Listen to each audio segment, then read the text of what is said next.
উত্থান এবং বড় ঈশ্বরের রূপকার গুরু নানক সাহেব। শিখদের ইতিহাস বড়ই জটিল।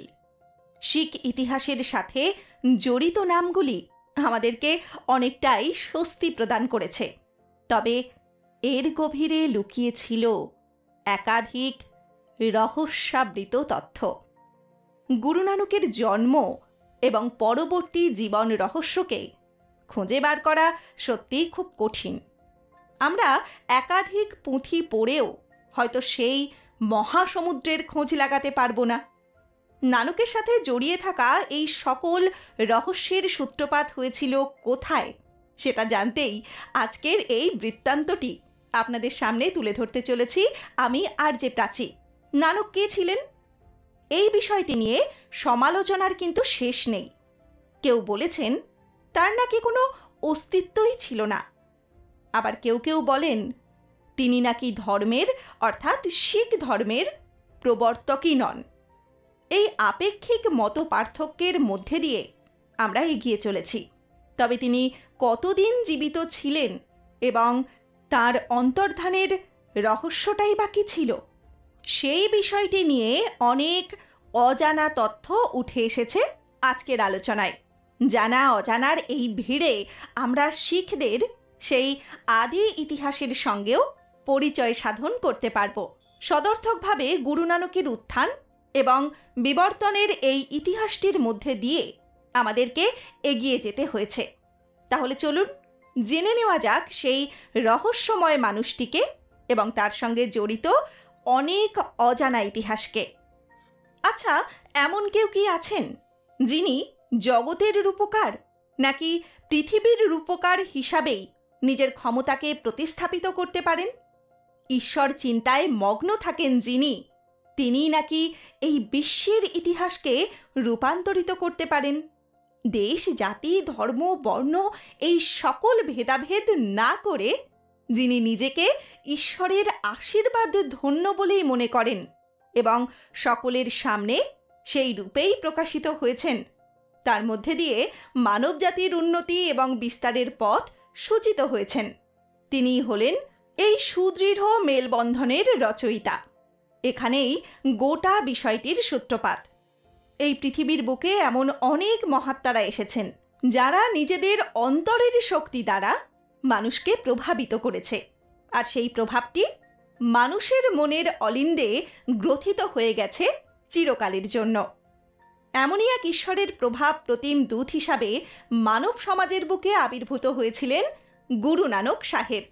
তাকে শিখ জাতির পথপ্রদর্শক এবং প্রতিষ্ঠাতা বলে মনে করা হয়। এমনকি তার হাত ধরেই নাকি শিখ ধর্মের আবির্ভাব ঘটেছিল। গ্রন্থ সাহেব, যেটি কিনা শিখদের ধর্মগ্রন্থ, সেটিতে এই বিষয়ে বিস্তারিত বর্ণনা দেওয়া আছে। সে সম্পর্কে আমরা পরবর্তী পর্যায়ে আলোচনা করব। গুরু নানক সাহেব একদিনে কিন্তু শিখদের দেবতা হয়ে উঠতে পারেননি। একটা দীর্ঘ মেয়াদী সূত্রের মধ্যে দিয়েই তিনি শিখদের পরম গুরুতে পরিণত হয়েছেন। শিখরা কিন্তু তাকে গুরুর নজরেই দেখত। আজও তাকে এভাবেই পুজো করা হয়। তার দেখানো পথ ধরেই শিখ সমাজের ভাবধারার চরম উন্নতি সাধিত হয়েছে। অথচ এই মানুষটি সম্পর্কে এমন অজানা অনেক দিক রয়েছে যাকে ইতিহাসের অলিন্দে স্থান করে দেওয়া হয়নি, অথবা বলতে পারেন ইতিহাসের পাতায় এই বিষয়গুলিকে বিস্তারিত আলোচনা করা হয়নি। কিন্তু মানুষের মাঝে গুরু নানকের প্রতি যে অটুট শ্রদ্ধা কাজ করে চলেছে, সেটা কোথা থেকে এসেছে? একজন মানুষের ভগবান হয়ে ওঠার কাহিনীটা কি, সেটি আজকে এই বিশেষ পরিবেশনাটির মধ্যে দিয়ে আমি আরজে প্রাচী আপনাদের সামনে তুলে ধরতে চলেছি। আপনারা শুনছেন কুকু এফএম, শুনুন যা মন চায়। শিখ ধর্মের প্রবর্তক গুরু নানক এমন এক সময়ে জন্মেছিলেন যখন ধর্মীয় গোঁড়ামিতে আচ্ছন্ন ছিল হিন্দু মুসলমানেরা। পরস্পরের বিশ্বাসের রক্ষণাবেক্ষণের জন্য পরস্পর ঘন ঘন দাঙ্গা বিবাদে লিপ্ত ছিল তারা। মহামতি নানক এই ধরনের সাম্প্রদায়িক সংঘাত মোটেই পছন্দ করতেন না।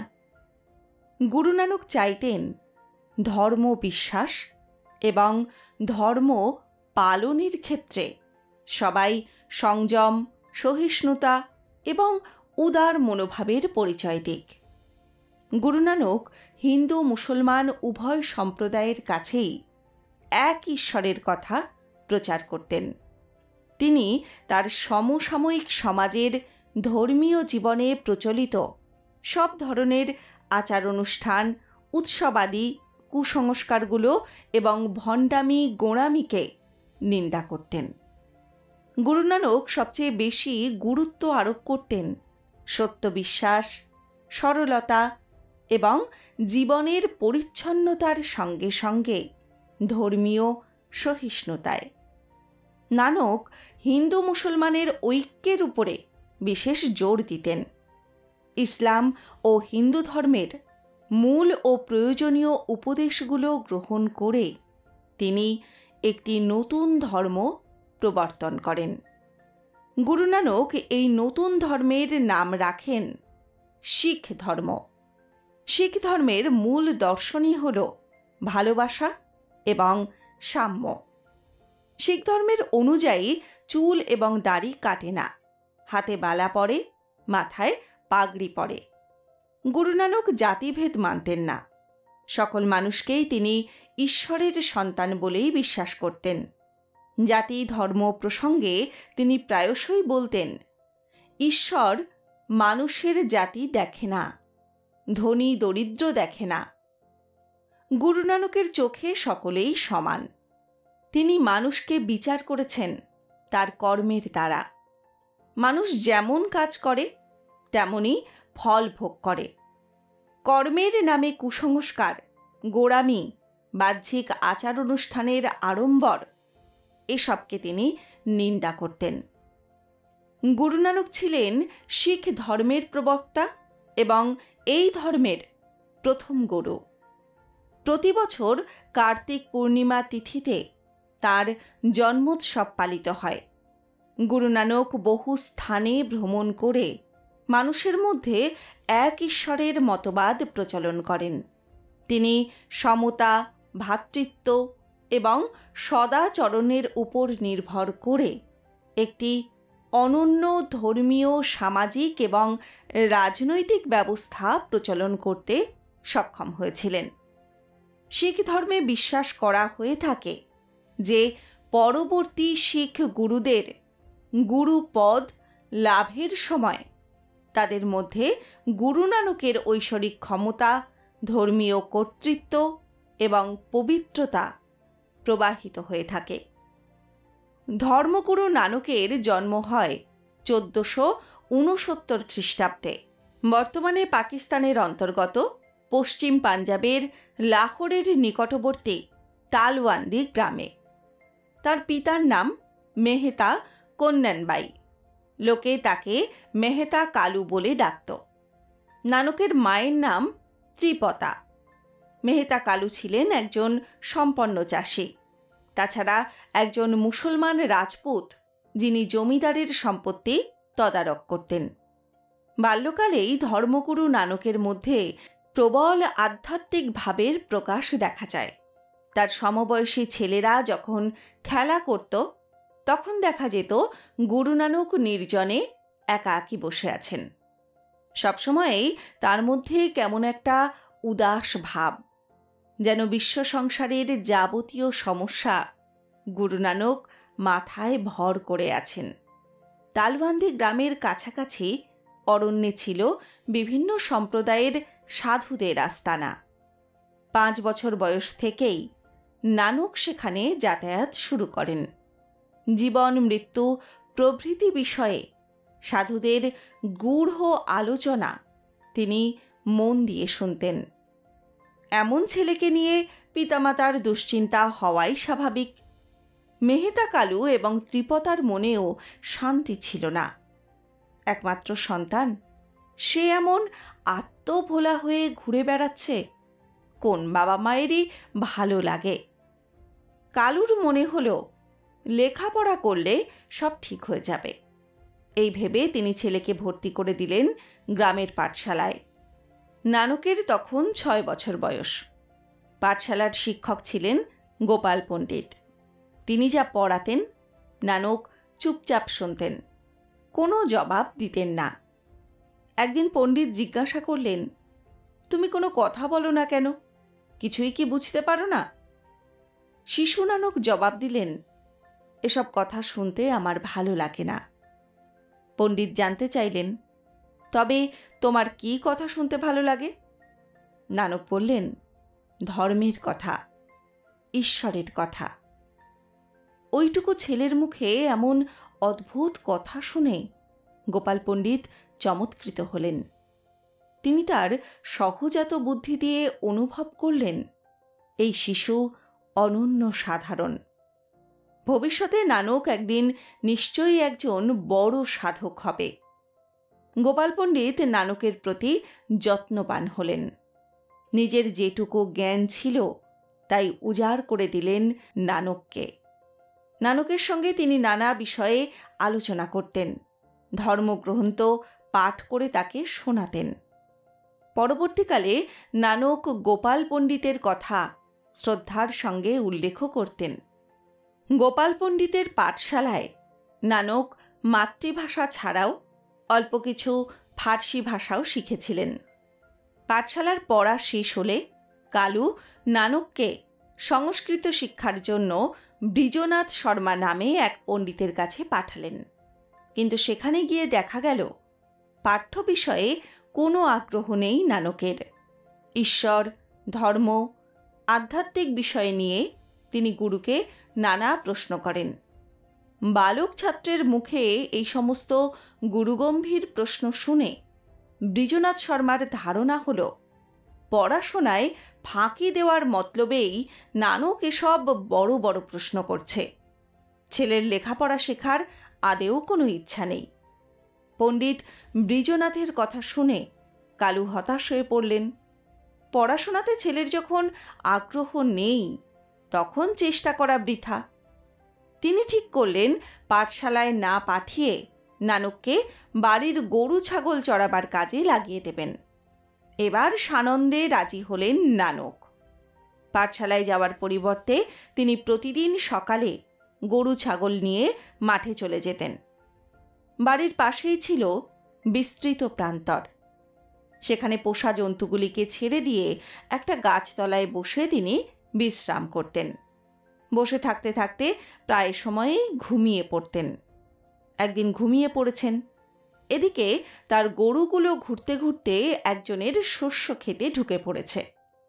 ক্ষেতের মালিক দেখতে পেয়ে গরুগুলিকে ধরে নিয়ে গিয়ে জমিদারের কাছে নালিশ জানালো, নানকের গরু তার জমির ফসল খেয়ে ফেলেছে। জমিদারের পেয়াদা গিয়ে ধরে নিয়ে এলো নানককে।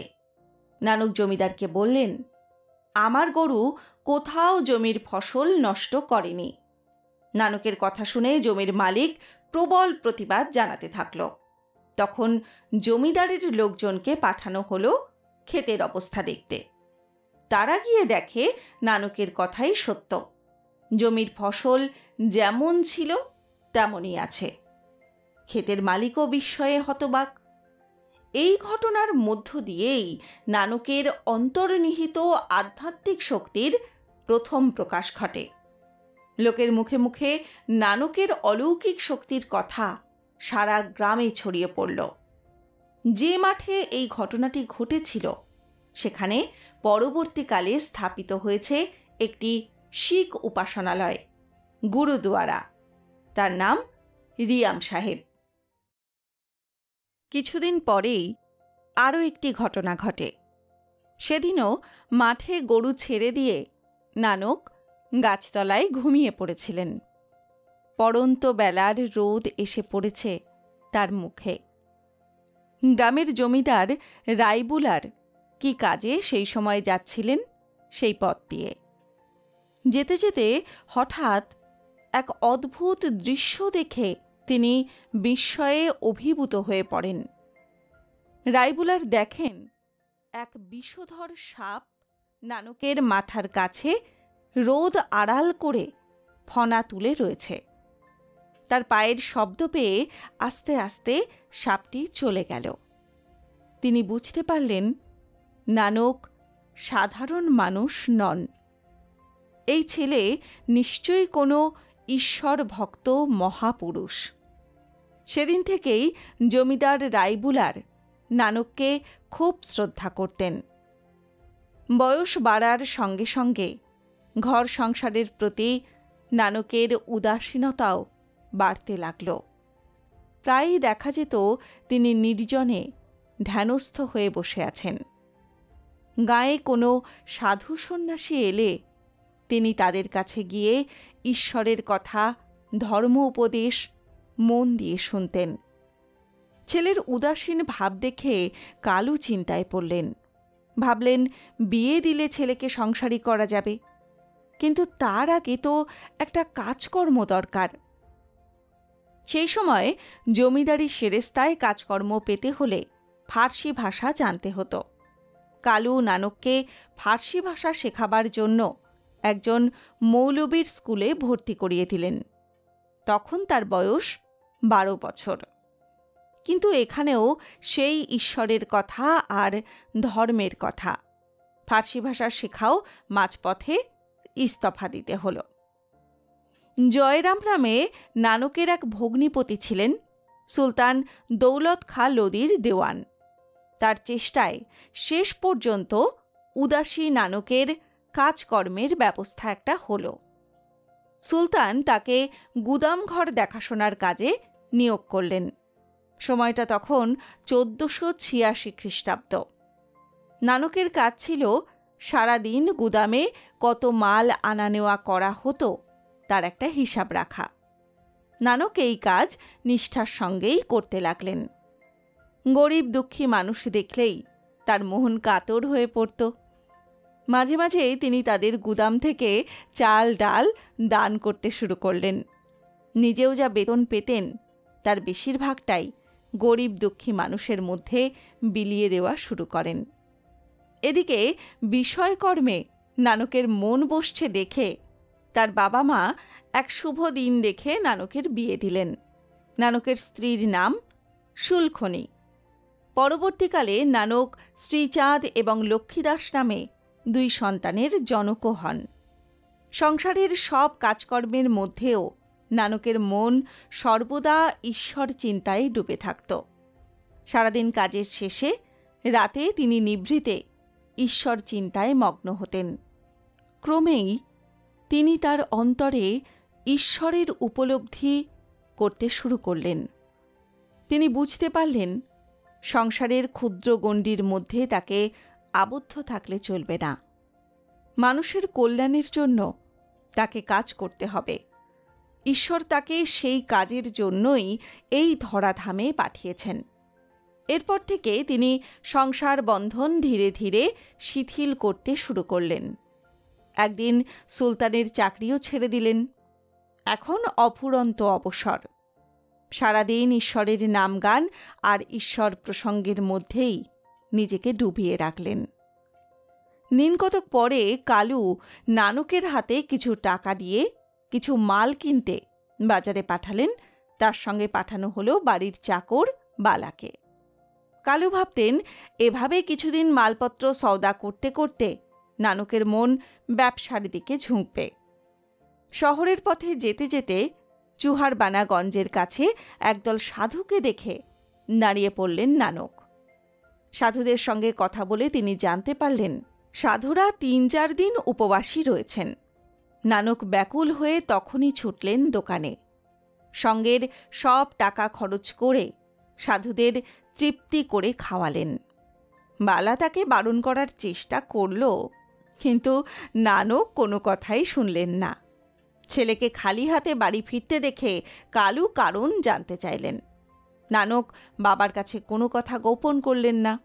রাগে দুঃখে হতাশায় কালু সেদিন খুব তিরস্কার করলেন ছেলেকে। নানক যে জায়গায় সাধুদের ভোজন করিয়েছিলেন সেই স্থানে পরবর্তীকালে সচ্চা সওদা নামক একটা গুরুদুয়ারা প্রতিষ্ঠা করা হয়। দীর্ঘ প্রায় 25 বছর ব্যাপী গুরু নানক বিভিন্ন দেশ ভ্রমণ করেন। জগতের নানা বিষয় ব্যাপারে অভিজ্ঞতা সঞ্চয় করে তিনি ভারতের কর্তারপুর গ্রামে এসে বসবাস শুরু করলেন। নানক একজন সাধারণ কৃষকের ন্যায় জীবনযাপন করতেন। তিনি এরপর তার ধর্ম প্রচারে মনোনিবেশ করলেন। গুরু নানক তাঁর অনুসারীদের উদ্দেশ্যে যে উপদেশামৃত এবং মহামূল্যবান বাণী বিতরণ করতেন, সেই সব উপদেশাবলী এবং বাণীর সংকলিত রূপই হল গুরু গ্রন্থ সাহেব, যা শিখদের কাছে মহাপবিত্র ধর্মগ্রন্থ হিসাবে বিবেচিত। শিখরা ধর্মের ব্যাপারে যথেষ্ট রক্ষণশীল, তবে অন্যের ধর্মের প্রতি বিদ্বেষহীন। যদিও সারা পৃথিবীতে এই আধ্যাত্মিক ধারা একটি ধর্মের পরিসর গ্রহণ করেছে, কিন্তু আদতে তা আদেও কোনো ধর্মমত ছিল কিনা তা নিয়ে গুরু নানকের ঈশ্বর অন্বেষণের একটি বিশেষ মতাদর্শ ছিল কিনা এ বিষয়ে শিখ আন্দোলনের শুরু থেকেই রয়ে গেছে একটা বিতর্ক।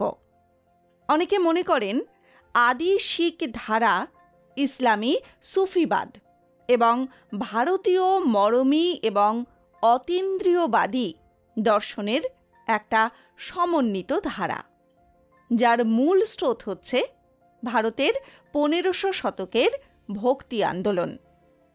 এই আন্দোলনের মূল লক্ষ্য ছিল কোনো সুনির্দিষ্ট সাম্প্রদায়িক কাঠামো থেকে আধ্যাত্মিকতা এবং ঈশ্বরকে অন্বেষণ করে বের করে আনা। এর কারণও সুস্পষ্ট: হিন্দু মুসলমানের মধ্যেকার সমস্যা দূর করা এবং সেই সঙ্গে নিম্নবর্ণের হিন্দুদের বর্ণাশ্রম প্রথার ভয়াবহ অভিশাপ থেকে মুক্ত করা। কিন্তু নানকের মৃত্যুর পর, বিশেষত তৃতীয় শিখ গুরু অমরদাসের সময়, এই আন্দোলন একটা ধর্ম সম্প্রদায়ের রূপ গ্রহণ করল এবং কালে কালে তা ভারতের রাজনৈতিক প্রাঙ্গণেও প্রবেশ করল।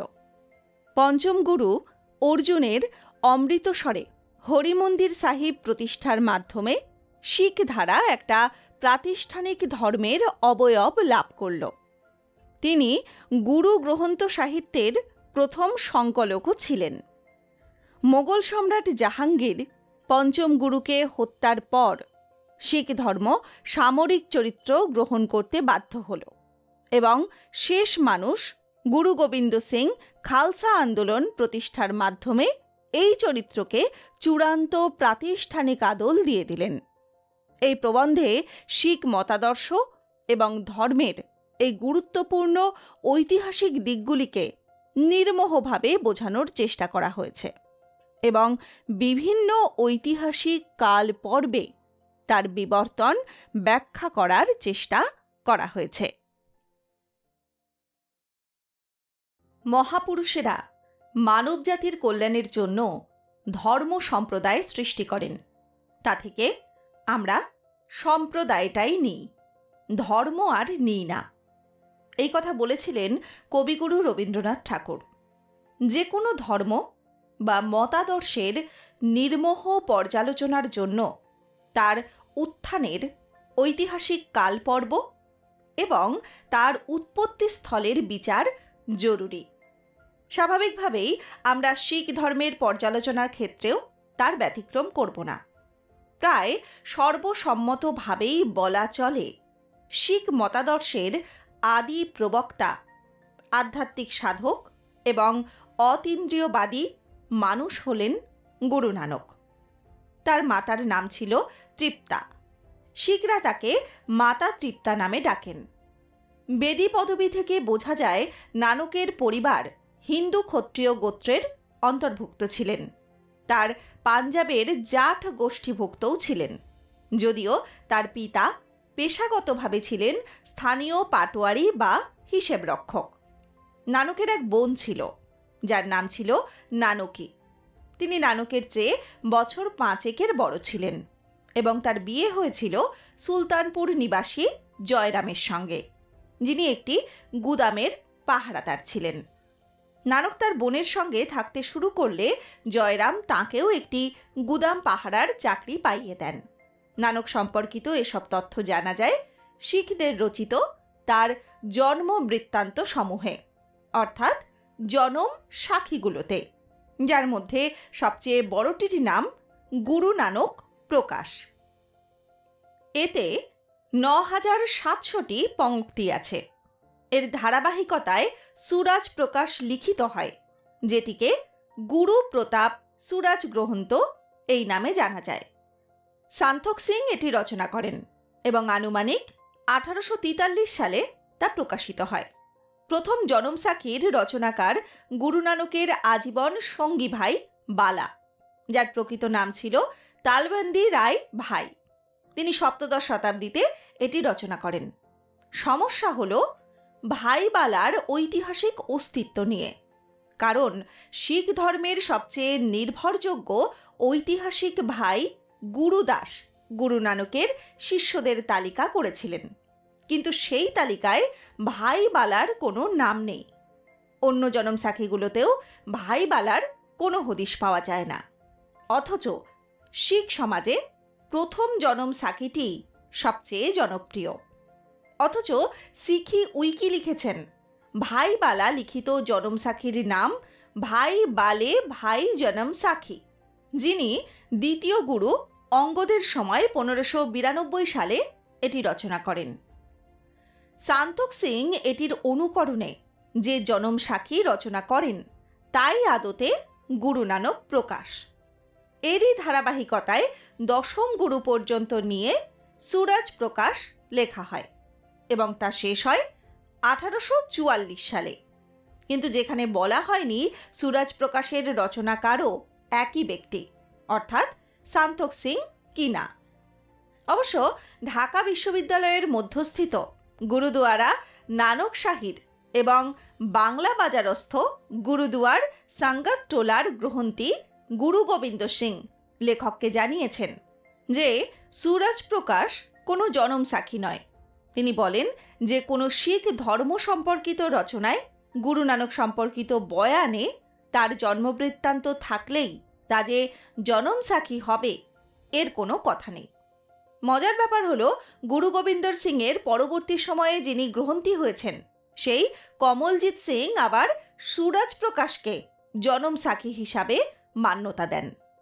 জনম সাক্ষীগুলো মূলত স্তুতি গ্রন্থ এবং এগুলোর বিরুদ্ধে শিখ ধর্মে বিশ্বাসীদের বিশ্বাস নির্ভর এবং অলৌকিক কল্পকাহিনীতে ভরপুর, যে কারণে জনম সাক্ষীগুলোর সব তথ্য গ্রহণের স্বভাবতই ইতিহাসের বস্তুনিষ্ঠ পাঠকদের আপত্তি থাকতে পারে। তবে ধর্ম অধিষ্ঠানের ক্ষেত্রে কিংবদন্তি ও অলৌকিক কাহিনীর গুরুত্ব আছে, কারণ নানা আঙ্গিকে তার ভেতর অনেক সময় গভীর মর্মবাণী এবং সমাজে বসবাসকারী মানুষের অনুভূতিগুলো লুকিয়ে থাকে। শিখ ধর্ম কিন্তু তার ব্যতিক্রম নয়। জনম সাখীগুলোতে প্রাপ্ত তথ্য অনুসারে নানকের 30 বছর বয়সে উপনীত হওয়ার পরে একটা ঘটনা ঘটে, যার মধ্যে দিয়ে তার জীবন ভিন্ন পথে মোড় নেয়। কালীবেইন নদীতে এক সকালবেলায় নানক স্নান করতে গেলে তিনি আর ফেরত আসেননি। তার পরিবারের লোকজন এবং বন্ধুবান্ধব তাকে খুঁজতে গেলে তারা তার কাপড় চোপড় নদীর তীরে আবিষ্কার করলেন। সবাই বিশ্বাস করে যে তিনি বোধহয় জলে ডুবেই মারা গেছেন। যদিও ঘটনার তৃতীয় দিনে তিনি তাদের মাঝে আবার ফেরত আসেন। তিনি বলেন তাদের মাঝে তার অনুপস্থিতি কালে তিনি পরম সত্তা অর্থাৎ চূড়ান্ত সত্যের সঙ্গে মিলিত হয়েছিলেন। আর তার ফেরত আসার সঙ্গে সঙ্গেই তিনি যে কথাটি প্রথম বলেন তা হল, কোনো হিন্দু নেই, কোনো মুসলমানও নেই। এর মাধ্যমে তিনি বোঝালেন সম্প্রদায় ভিত্তিক চেতনায় ধর্মের অখণ্ড মানবতা খণ্ডিত হয় এবং চূড়ান্ত সত্য তার দ্বারা আচ্ছাদিত হয়। আদতে সব ধর্ম এক এক পরম সত্যের বার্তাই তিনি প্রচার করলেন। তাকে কোনো নামে বা ছাঁচে ফেললেই তার সার্বজনীনতা লোপ পায়। এভাবে তিনি নির্দিষ্ট ধর্মমতের বাইরে এসে চূড়ান্ত সত্য বোঝার আহ্বান জানালেন। বিষয়টি আরেকটু বিশদভাবে বলেছেন ওয়েনকোল। নদীতে অদৃশ্য হওয়ার ওই ঘটনার পরে নানক ফিরে আসলে তিনি বলেছেন, কোনো হিন্দু নেই, কোনো মুসলমানও নেই, তাহলে কার শিক্ষা আমি অনুসরণ করব? ঈশ্বর হিন্দুও না, মুসলমানও না, আর আমি তো অনুসরণ করি ঈশ্বরের পথ। স্পষ্টতই ভারতীয় মরমী সাধক কবিরের ছাপ তার মধ্যে ছিল। যেই কবির মুসলমান হলেও প্রচলিত ধর্মের মধ্য দিয়ে ঈশ্বর অন্বেষণের বিরোধী ছিলেন। আর গুরু গ্রন্থ সাহিব জুড়ে আছে কবিরের শিক্ষা এবং বাণী।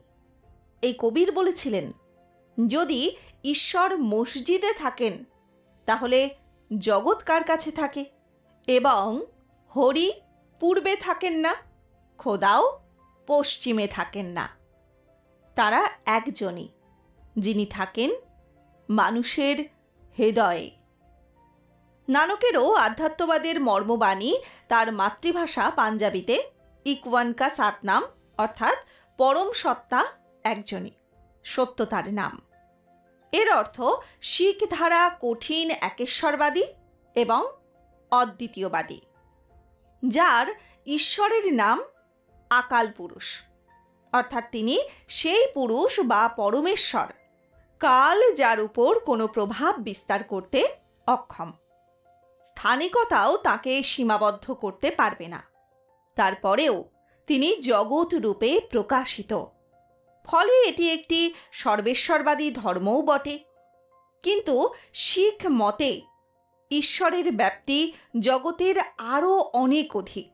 ফলে এই বিচারে তা সর্বেশ্বরবাদকেও ছাপিয়ে যায়। বিখ্যাত মুসলিম দার্শনিক, অতীন্দ্রিয় সাধক এবং কবি ইবনুল আরাবির ওয়াহাদাতুল অজুদ তত্ত্বের মতোই নানকও মনে করতেন, আদতে ঈশ্বর ভিন্ন জগতে কিচ্ছু নেই। নানক বলেছেন, ভাই, আমার প্রভু একজনই, কেবল তিনিই বিরাজমান। এখানে একটি বিষয়ে নানকের সঙ্গে যীশুখ্রিস্টেরও যথেষ্ট মিল রয়েছে। যীশুও কোনো নতুন ধর্মমত প্রতিষ্ঠা করতে পৃথিবীতে কিন্তু আসেননি। যীশু বলেছেন, মনে করো না আমি আইন বা নবীদের বিনাশ করতে এসেছি। আমি তাদের বিনাশ করতে আসিনি, বরং এসেছি তাদের পূর্ণ করতে। তার মানে যীশুর সঙ্গে তার পার্থক্য হচ্ছে যে নানক কোনো প্রচলিত ধারার ধর্মকে পূরণ করতে আসেননি, বরং তিনি কোনো প্রথা কিংবা বর্ণভিত্তিক ধর্মের বাইরে আসতে চেয়েছেন এবং সেখান থেকেই ঈশ্বরকে উপলব্ধি করতে চেয়েছেন। ইসলামের মতোই নানকের ধারাতেও ঈশ্বরের কোনো লিঙ্গ নেই এবং এখানেও তিনি নিরাকার। তবে শিখ ধর্মের একটা বড় অংশে বিষ্ণুর অবতার রূপে নানককে উপলব্ধির একটা ব্যাপার আছে। ফলে এই জায়গায় শিখ ধর্ম কালে কালে ভারতীয় ধর্ম তথা হিন্দু ধর্মের একটা শাখা হিসাবে হাজির হয়েছে, তবে তা নানকের মৃত্যুর পরে। জীবিত নানকের বয়ানে হিন্দুয়ানি শব্দের সঙ্গে মুসলমানি শব্দও কিন্তু ছিল। নানক বলেছেন, মৃত্যু ঘটবে মানুষের আজরাইল ফেরেশতার হাতে। এই আজরাইল ফেরেশতা হলেন মৃত্যুর দেবতা ইসলামীয় মতে। ইহুদি ধর্মেও কিন্তু তারই একটাই নাম, কারণ উভয় ধর্মই হল সেমেটিক ধর্ম। অনেক শিখ অবশ্য তাদের গুরুকে ঈশ্বর প্রেরিত দূত মনে করে এবং বলে যে ঈশ্বর পূর্বেও তাঁর দূত প্রেরণ করেছেন, যেমন ভারতীয় ঘরানা থেকে রামানন্দ, কবির, রামদাস, রবিদাস ইত্যাদি। আবার সেমেটিক ধারা থেকে মোহাম্মদ, যিশু, মুসা প্রমুখ। তাদের মতে নানকও সেই রকমই একজন। ফলে তারা গুরুদের ছবি সামনে আনত না। তারা বলে যে গুরু নানক নিজেকে একজন ঈশ্বরের মুখপাত্র, সেবক এবং দাস রূপে হাজির করেছেন। তিনি মানুষের জন্য একটি পথপ্রদর্শক হিসাবে নিজেকে প্রকাশ করেছেন মাত্র, এবং একজন শিক্ষক তিনি। এর প্রমাণ অবশ্য জপজি সাহিবেও পাওয়া যায়, যেখানে বলা হচ্ছে সেই পরম সত্তার হুকুম পবিত্র, যা মানতে নানকও নাকি বাধ্য। শ্রী সুখমণি সাহিবে ঈশ্বর সম্পর্কে বলা হচ্ছে একমাত্র তিনিই মুক্ত, আর তিনি জগৎকে মুক্তি দেন, বলেছেন গুরু অর্জুন। এ সম্পর্কে গ্রহন্তী গুরবিন্দর সিংকে জিজ্ঞাসা করা হলে তিনি জানান যে শিখ ধর্ম যেহেতু প্রচলন বিরোধী ধর্ম, ফলে গুরুকে ব্যক্তির ইচ্ছামতো বিবেচনা করার স্বাধীনতা এ ধর্মে আছে। সম্প্রতি পরিচিত হওয়া মূলত সিঙ্গাপুর নিবাসী এক শিখ বন্ধু জসপ্রীত সিং ঢাকাস্থ গুরুদুয়ারে নানকশাহীতে লেখককে জানান যে তিনি এবং শিখদের অনেকেই বিশ্বাস করেন যে শ্রী গুরু গ্রন্থ সাহিব স্বয়ংই ঈশ্বর, যে কারণে দশম গুরু গোবিন্দ সিং এই মহাগ্রন্থে সাষ্টাঙ্গে প্রণতি জানিয়েছেন। তবে শ্রীগুরু গ্রন্থ সাহিব স্বয়ং ঈশ্বর এই মত শিখদের সর্বসম্মত মত কিন্তু নয়। শিখ ধর্ম প্রতিমা পূজার ঘোরতর বিরোধী। এই ধারা অবশ্য মূলধারার ভক্তিবাদী গুরুদের প্রায় সবারই শিক্ষা। শিখ ধর্মে কোনো প্রাতিষ্ঠানিক পুরোহিত নেই। নারী পুরুষ যে কেউ ভালো মতো গুরু গ্রন্থ সাহিব পড়তে পারলে এবং এতদা সম্পর্কিত বিধিনিষেধ জানলে গ্রহন্তী হতে পারেন। এর কারণ কি ব্রাহ্মণ্যবাদে ভয়, যা ধর্মকে নিজ গোষ্ঠীর মধ্যে কক্ষিগত করতে চায়? অবশ্য ভারতবর্ষের প্রচলন বিরোধী সব ধর্মের প্রতিষ্ঠার পেছনেই হয়তোবা ব্রাহ্মণ্যবাদের ভীতি কম বেশি কাজ করে। সে যাই হোক, একজন গ্রহন্তী মাত্রই গুরু গ্রন্থ সাহিবের পরিচর্যা করবেন এবং সাধারণকে গুরুবাণী সম্পর্কে অবহিত করবেন, এটাই তার কাজ। প্রায়শই কোনো গ্রহন্তী তার সঙ্গে সম্পৃক্ত গুরুদুয়ারার তত্ত্বাবধায়ক হিসাবেও নিয়োজিত থাকেন। যদিও কোনো কোনো জায়গায় বলা হয়ে থাকে যে শিখ ধর্ম সব ধর্মকেই গ্রহণ করে, সব ধর্মের ঈশ্বরকেই সে মান্যতা দেয়। আমি এ কথার সঙ্গে একমত নই। শিখ ধর্ম সব ধর্মকে গ্রহণ করে তার মতো করে। শিখ ধর্মের ইসলাম বা হিন্দু ধর্ম সম্পর্কিত ব্যাখ্যা তার মতো করেই ব্যাখ্যাকৃত। যদিও শিখ বিশ্বাসী ইসলাম বা হিন্দু ধর্মকে খাটো করার জন্য কিন্তু নয়। উদাহরণ দিয়ে বোঝানো যাক একটা, শিখ ধর্মাবলম্বীরা মোহাম্মদকে সম্মান করেন এবং পয়গম্বর হিসাবেও মানেন, কিন্তু তারা তাকে শেষ পয়গম্বর হিসাবে মানেন না। এটাই তাদের ভিন্ন মত। যে কোনো গুরুর মত, ভাষ্য বা বাণীকে তাদের পাঞ্জাবি ভাষায় শিখরা গুরু মত বা গুরুবাণী বলে। তাদের ভাষ্য হচ্ছে, মোহাম্মদের পূর্বেও এবং পরেও অনেক মোহাম্মদই এসেছেন। এই চিন্তার একটা কারণ হতে পারে যে তাকে শেষ পয়গম্বর বলে মেনে নিলে তো নতুন কোনো ধর্ম বা আধ্যাত্মিক দর্শনের আবির্ভূত হওয়ার আর কোনো পথই থাকে না। গুরু নানক তো পয়গম্বর মোহাম্মদের বহু পরে এসেছেন, তবে পয়গম্বর মোহাম্মদের শেষ পয়গম্বরিত্ব নিয়ে শ্রী গুরু গ্রন্থ সাহিবে কোনো উচ্চবাচ্য করা হয়নি। এই বিষয়ে প্রধানত সরব হয়েছেন দশম গুরু গোবিন্দ সিং। তার বচিত্রের নাটকে গোবিন্দ সিং পয়গম্বরকে ওই সমস্ত দৈব পুরুষের মাঝেই রেখেছেন যারা ঈশ্বরের নাম প্রকাশের বদলে নিজের নাম প্রকাশ এবং প্রচারে বেশি সক্রিয় হয়েছেন। যেমন গুরু গোবিন্দ সিং তার বচিত্রের নাটকে লিখেছেন যে ঈশ্বর তার সঙ্গে সংলাপ বিনিময়ের সময় বলেছেন তিনি অনেক দৈব পুরুষ পৃথিবীতে প্রেরণ করেছিলেন, যারা ঈশ্বরের নাম গান করার পরিবর্তে নিজেদের ধ্যান ধারণা পৃথিবীতে প্রতিষ্ঠিত করেছেন এবং কালে কালে লোকে তাদেরকেই উপাসনা করতে শুরু করেন। পয়গম্বর মোহাম্মদ এই তালিকাতেই আছেন। আরেক জায়গায় ওয়েন কোল দশম গুরুর সঙ্গে ঈশ্বরের কথোপকথনের অভিজ্ঞতার একটা অনুবাদ করেছেন, যেখানে ঈশ্বর তাকে বলেছেন, I then create Muhammad, king of Arabia. He too established a religion of his own, cut off the four kinds of his followers and made everyone repeat his name. বলা বাহুল্য যে শিখরা খাতনা করে না। যাই হোক, কোনো বিশ্বাসী মুসলমান পয়গম্বর সম্পর্কে তার এই ব্যাখ্যার সঙ্গে একেবারেই একমত হবেন না। আমার মনে হয় পঞ্চম গুরু অর্জুনের যে মৃত্যু হয়েছিল মোগল সম্রাট জাহাঙ্গীরের হাতে এবং নবম গুরু তেগ বাহাদুরের মোগল সম্রাট ঔরঙ্গজেবের হাতে, তাতে দশম গুরু ইসলামের সঙ্গে মোগল বাদশাহদের স্বেচ্ছাচারিতা গুলিয়ে ফেলেছিলেন। তিনি বোঝানোর চেষ্টা করেননি যে ইসলাম এবং রাজতন্ত্র দুটো কিন্তু এক জিনিস নয়। মুসলমান শাসকদের প্রতি তার ব্যক্তিগত ক্রোধ হয়তোবা পয়গম্বরকে ভিন্ন মাত্রায় উপস্থাপন করতে তাকে প্রচারিত করেছে, যে কারণে হয়তো এসব কথা তিনি শ্রী গুরু গ্রন্থ সাহিবে লিপিবদ্ধ করেননি।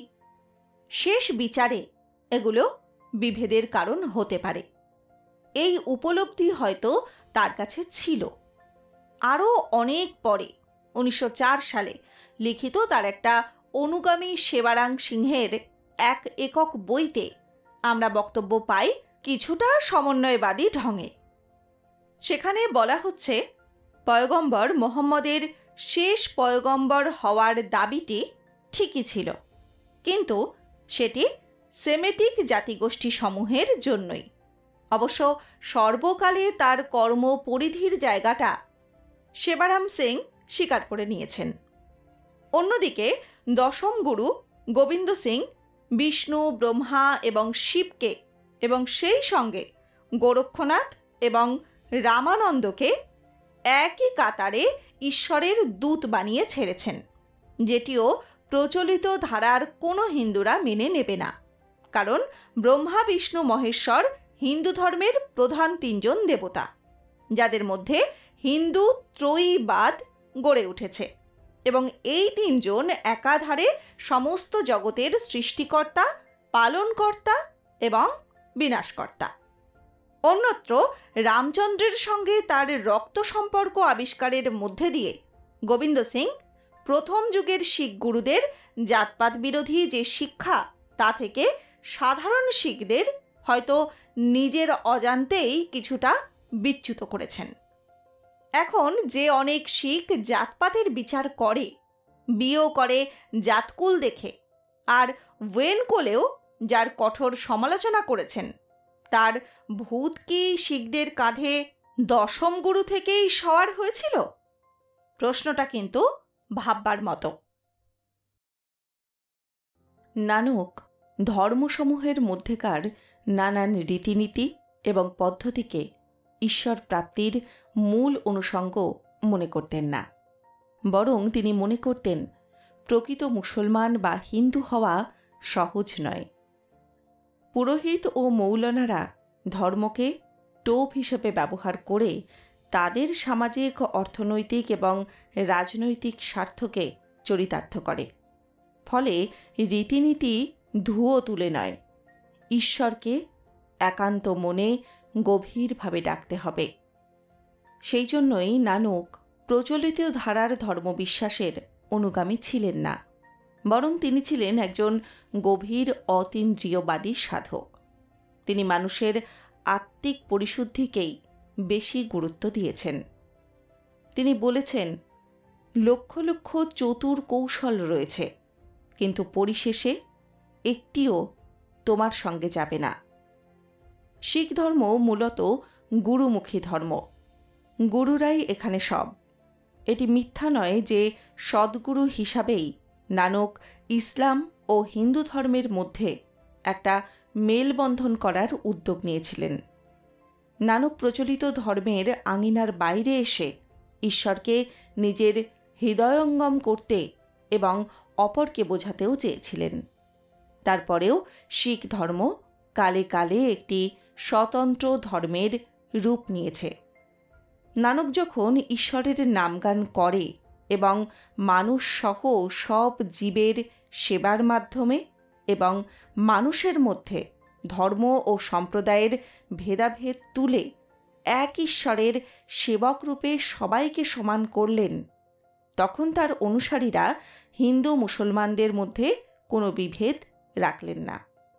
নানক যখন গানের মধ্যে দিয়ে বা কীর্তনের মাধ্যমে পরিব্রাজক রূপে তার ঈশ্বর বন্দনা শুরু করলেন, তখন অন্যতম সঙ্গী ছিলেন মর্দানা নামে তার এক মুসলমান বন্ধু।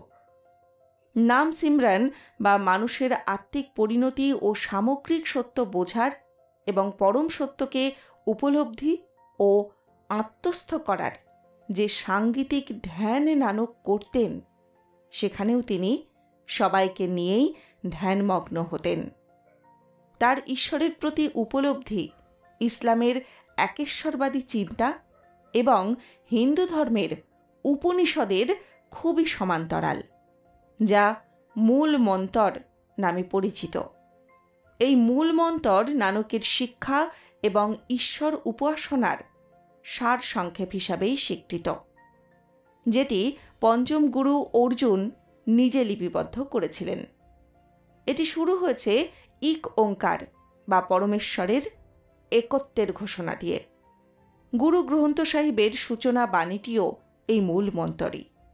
ঈশ্বর হলেন একজন, সত্য তার নাম, তিনি সৃষ্টিকর্তা, নির্ভয়, ঘৃণাহীন, কালাতীত, জন্মের ঊর্ধ্বে শত বিরাজমান, যাকে গুরুর কৃপা ছাড়া জানা সম্ভব নয়। কোনো কোনো শিখ অবতারবাদে বিশেষত ঈশ্বরের মানব রূপ এই ধারণায় বিশ্বাসী নন। যেমন পাসুয়ারা সিং তার বইতে ঈশ্বরের জন্মগ্রহণের বিরোধিতা করেছেন। মূল মন্ত্রের অনুবাদে তিনি বলেছেন যে নানক ছিলেন পরিব্রাজক, যে কথা আগে বলা হয়েছে। তিনি ছিলেন রামানন্দ, চৈতন্য, রবিদাস, কবির, শেখ ফরিদ, ভগৎ পিপা প্রমুখ প্রচলিত ধারা বিরোধী সাধকের অন্তর্ভুক্ত। তাদের সময়কালও ছিল খুব কাছাকাছি। এটি সেই সময়ের কথা যখন মুসলমান শাসকদের রণহুঙ্কার এবং হিন্দু ধর্মের বর্ণাশ্রম প্রথা ভারতীয়দের ইসলাম ও হিন্দু ধর্মের প্রতি বিমুখ করে তুলেছিল। এর কারণ প্রকৃত ইসলাম এবং তার মর্মবাণী ছিল সাধারণের কাছে অজ্ঞাত। ফলে সাধারণ মানুষ মুসলমান রাজা বাদশাহদের স্বেচ্ছাচারিতা এবং অন্যদিকে হিন্দুদের জাতিভেদ প্রথায় বিষাক্ত বর্ণাশ্রম দেখেই ইসলাম ও হিন্দু ধর্ম বিষয়ে একটা খারাপ অনুমান করত। নিম্নবর্ণের হিন্দুর ধর্মশিক্ষার অনুমতি ছিল না। মনুসংহিতা নিম্নবর্ণের হিন্দুর কাছে তার ধর্মকে ভীতিপ্রদ করে তুলেছিল। উপনিষদের অসাধারণ বাণীর চল তখনও সর্বত্র হয়নি। আর আমার অনুমান যে পবিত্র কোরআন তখনও ভারতীয়রা সব ভাষাতে অনুবাদ করে উঠতে পারেননি। কোনো একটি দুটি ভাষায় কোরআন অনুবাদ হলেও সেকালে মুদ্রণ যন্ত্র ছিল না, তাই কোরআনের বিস্তৃতি বেশি দূর পর্যন্ত হয়নি। ফলে শুরু হলো হিন্দুদের এবং মুসলমানদের একাংশের মধ্যে অপ্রচলিত ধারায় ঈশ্বরের অন্বেষণ। জানা গেল বনে জঙ্গলে কিংবা হিমালয়ের গুহাতে নয়, এমনকি মন্দির মসজিদেও নয়। ঈশ্বরের আবাস মানুষের হৃদয়ে। এই ধারা পরবর্তীকালে ভারতের সর্বত্র বাউল, বৈষ্ণব, সাধক, ফকিরের মধ্যে সংক্রমিত হয়েছিল। সুফিবাদে এই ধারা তাদের বিকাশের প্রথম জামানা থেকেই ছিল, কারণ এই চেতনা মূলত কোরআন মিশ্রিত। এদিক থেকে সুফি এবং মরমীবাদীদের বিষয় বিবেচনা করলে নানকের শিক্ষার ধারা ভারতে নতুন কিছু নয়। আর শিখ ধর্মগ্রন্থ গুরু গ্রন্থ সাহিবেও এই ধারার ঈশ্বর পূজারীদের গান এবং বাণী লিপিবদ্ধ করা হয়েছে। মনে রাখতে হবে এটা ছিল ভক্তিবাদের যুগ। ফলে এই ধারার সবাই সহজভাবে নাম জপ, শিখ বচনে নাম জপ এবং আরাধনার মধ্যে দিয়ে ঈশ্বরের অন্বেষণের বিষয়ে আগ্রহী ছিলেন। কারণ ধর্মের দুর্বোধ্য ব্যাখ্যা, বিশেষত হিন্দু ধর্মের কঠিন শাস্ত্রীয় বিষয়াদি ধর্মকে সাধারণের কাছ থেকে বিচ্ছিন্ন এবং তাদের মধ্যে অজনপ্রিয় করে তুলেছিল। গুরু নানক এবং অপরাপর শিখ গুরু এবং নানকের পূর্বের বা সমসাময়িক ভক্তিবাদী গুরুদের পরেও দাদু দয়াল, তুলসীদাস, নবদাস প্রমুখ আরও অনেক গুরুই ভক্তিবাদী আন্দোলনকে প্রবাহমান রেখেছিলেন। এদের সবার চিন্তার স্মারক ঈশ্বরের একাত্মতা, যা হিন্দুদের মধ্যে এসেছে অদ্বৈতবাদের হাত ধরে, যেটিও হয়তো মূল প্রেরণা ইসলাম থেকেই পেয়েছিল। পরে তার নানামুখী ব্যাখ্যা করে কালে কালে হাজির করা হয়েছে।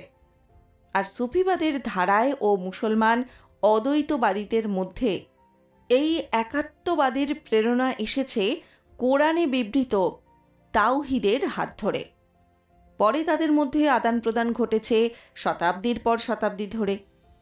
এছাড়া এদের প্রায় সব ধারার মূল বিশ্বাসের অন্যতম হল জীবাত্মা পরমাত্মারই অংশ।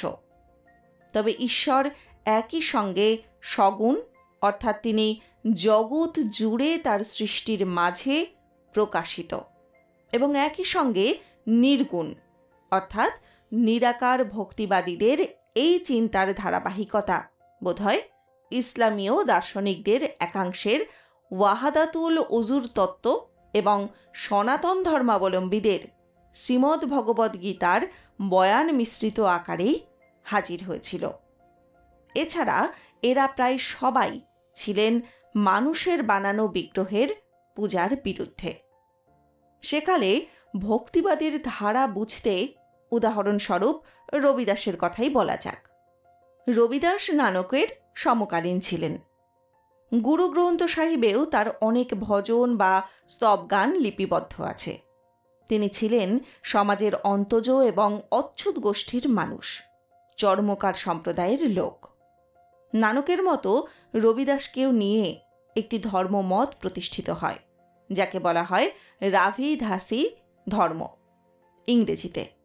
মজার ব্যাপার হলো, ইতিহাসে শিখদেরও একটি অংশ নিজেদের রাভিদাসী শিখ বলে প্রচার করেছেন। তারা নানক সহ 10 গুরুকে গুরু মানত, সেই সঙ্গে ভগৎ রবিদাসকেও। এরাও রবিদাসের মতোই অন্তর্জ শ্রেণীরই লোক।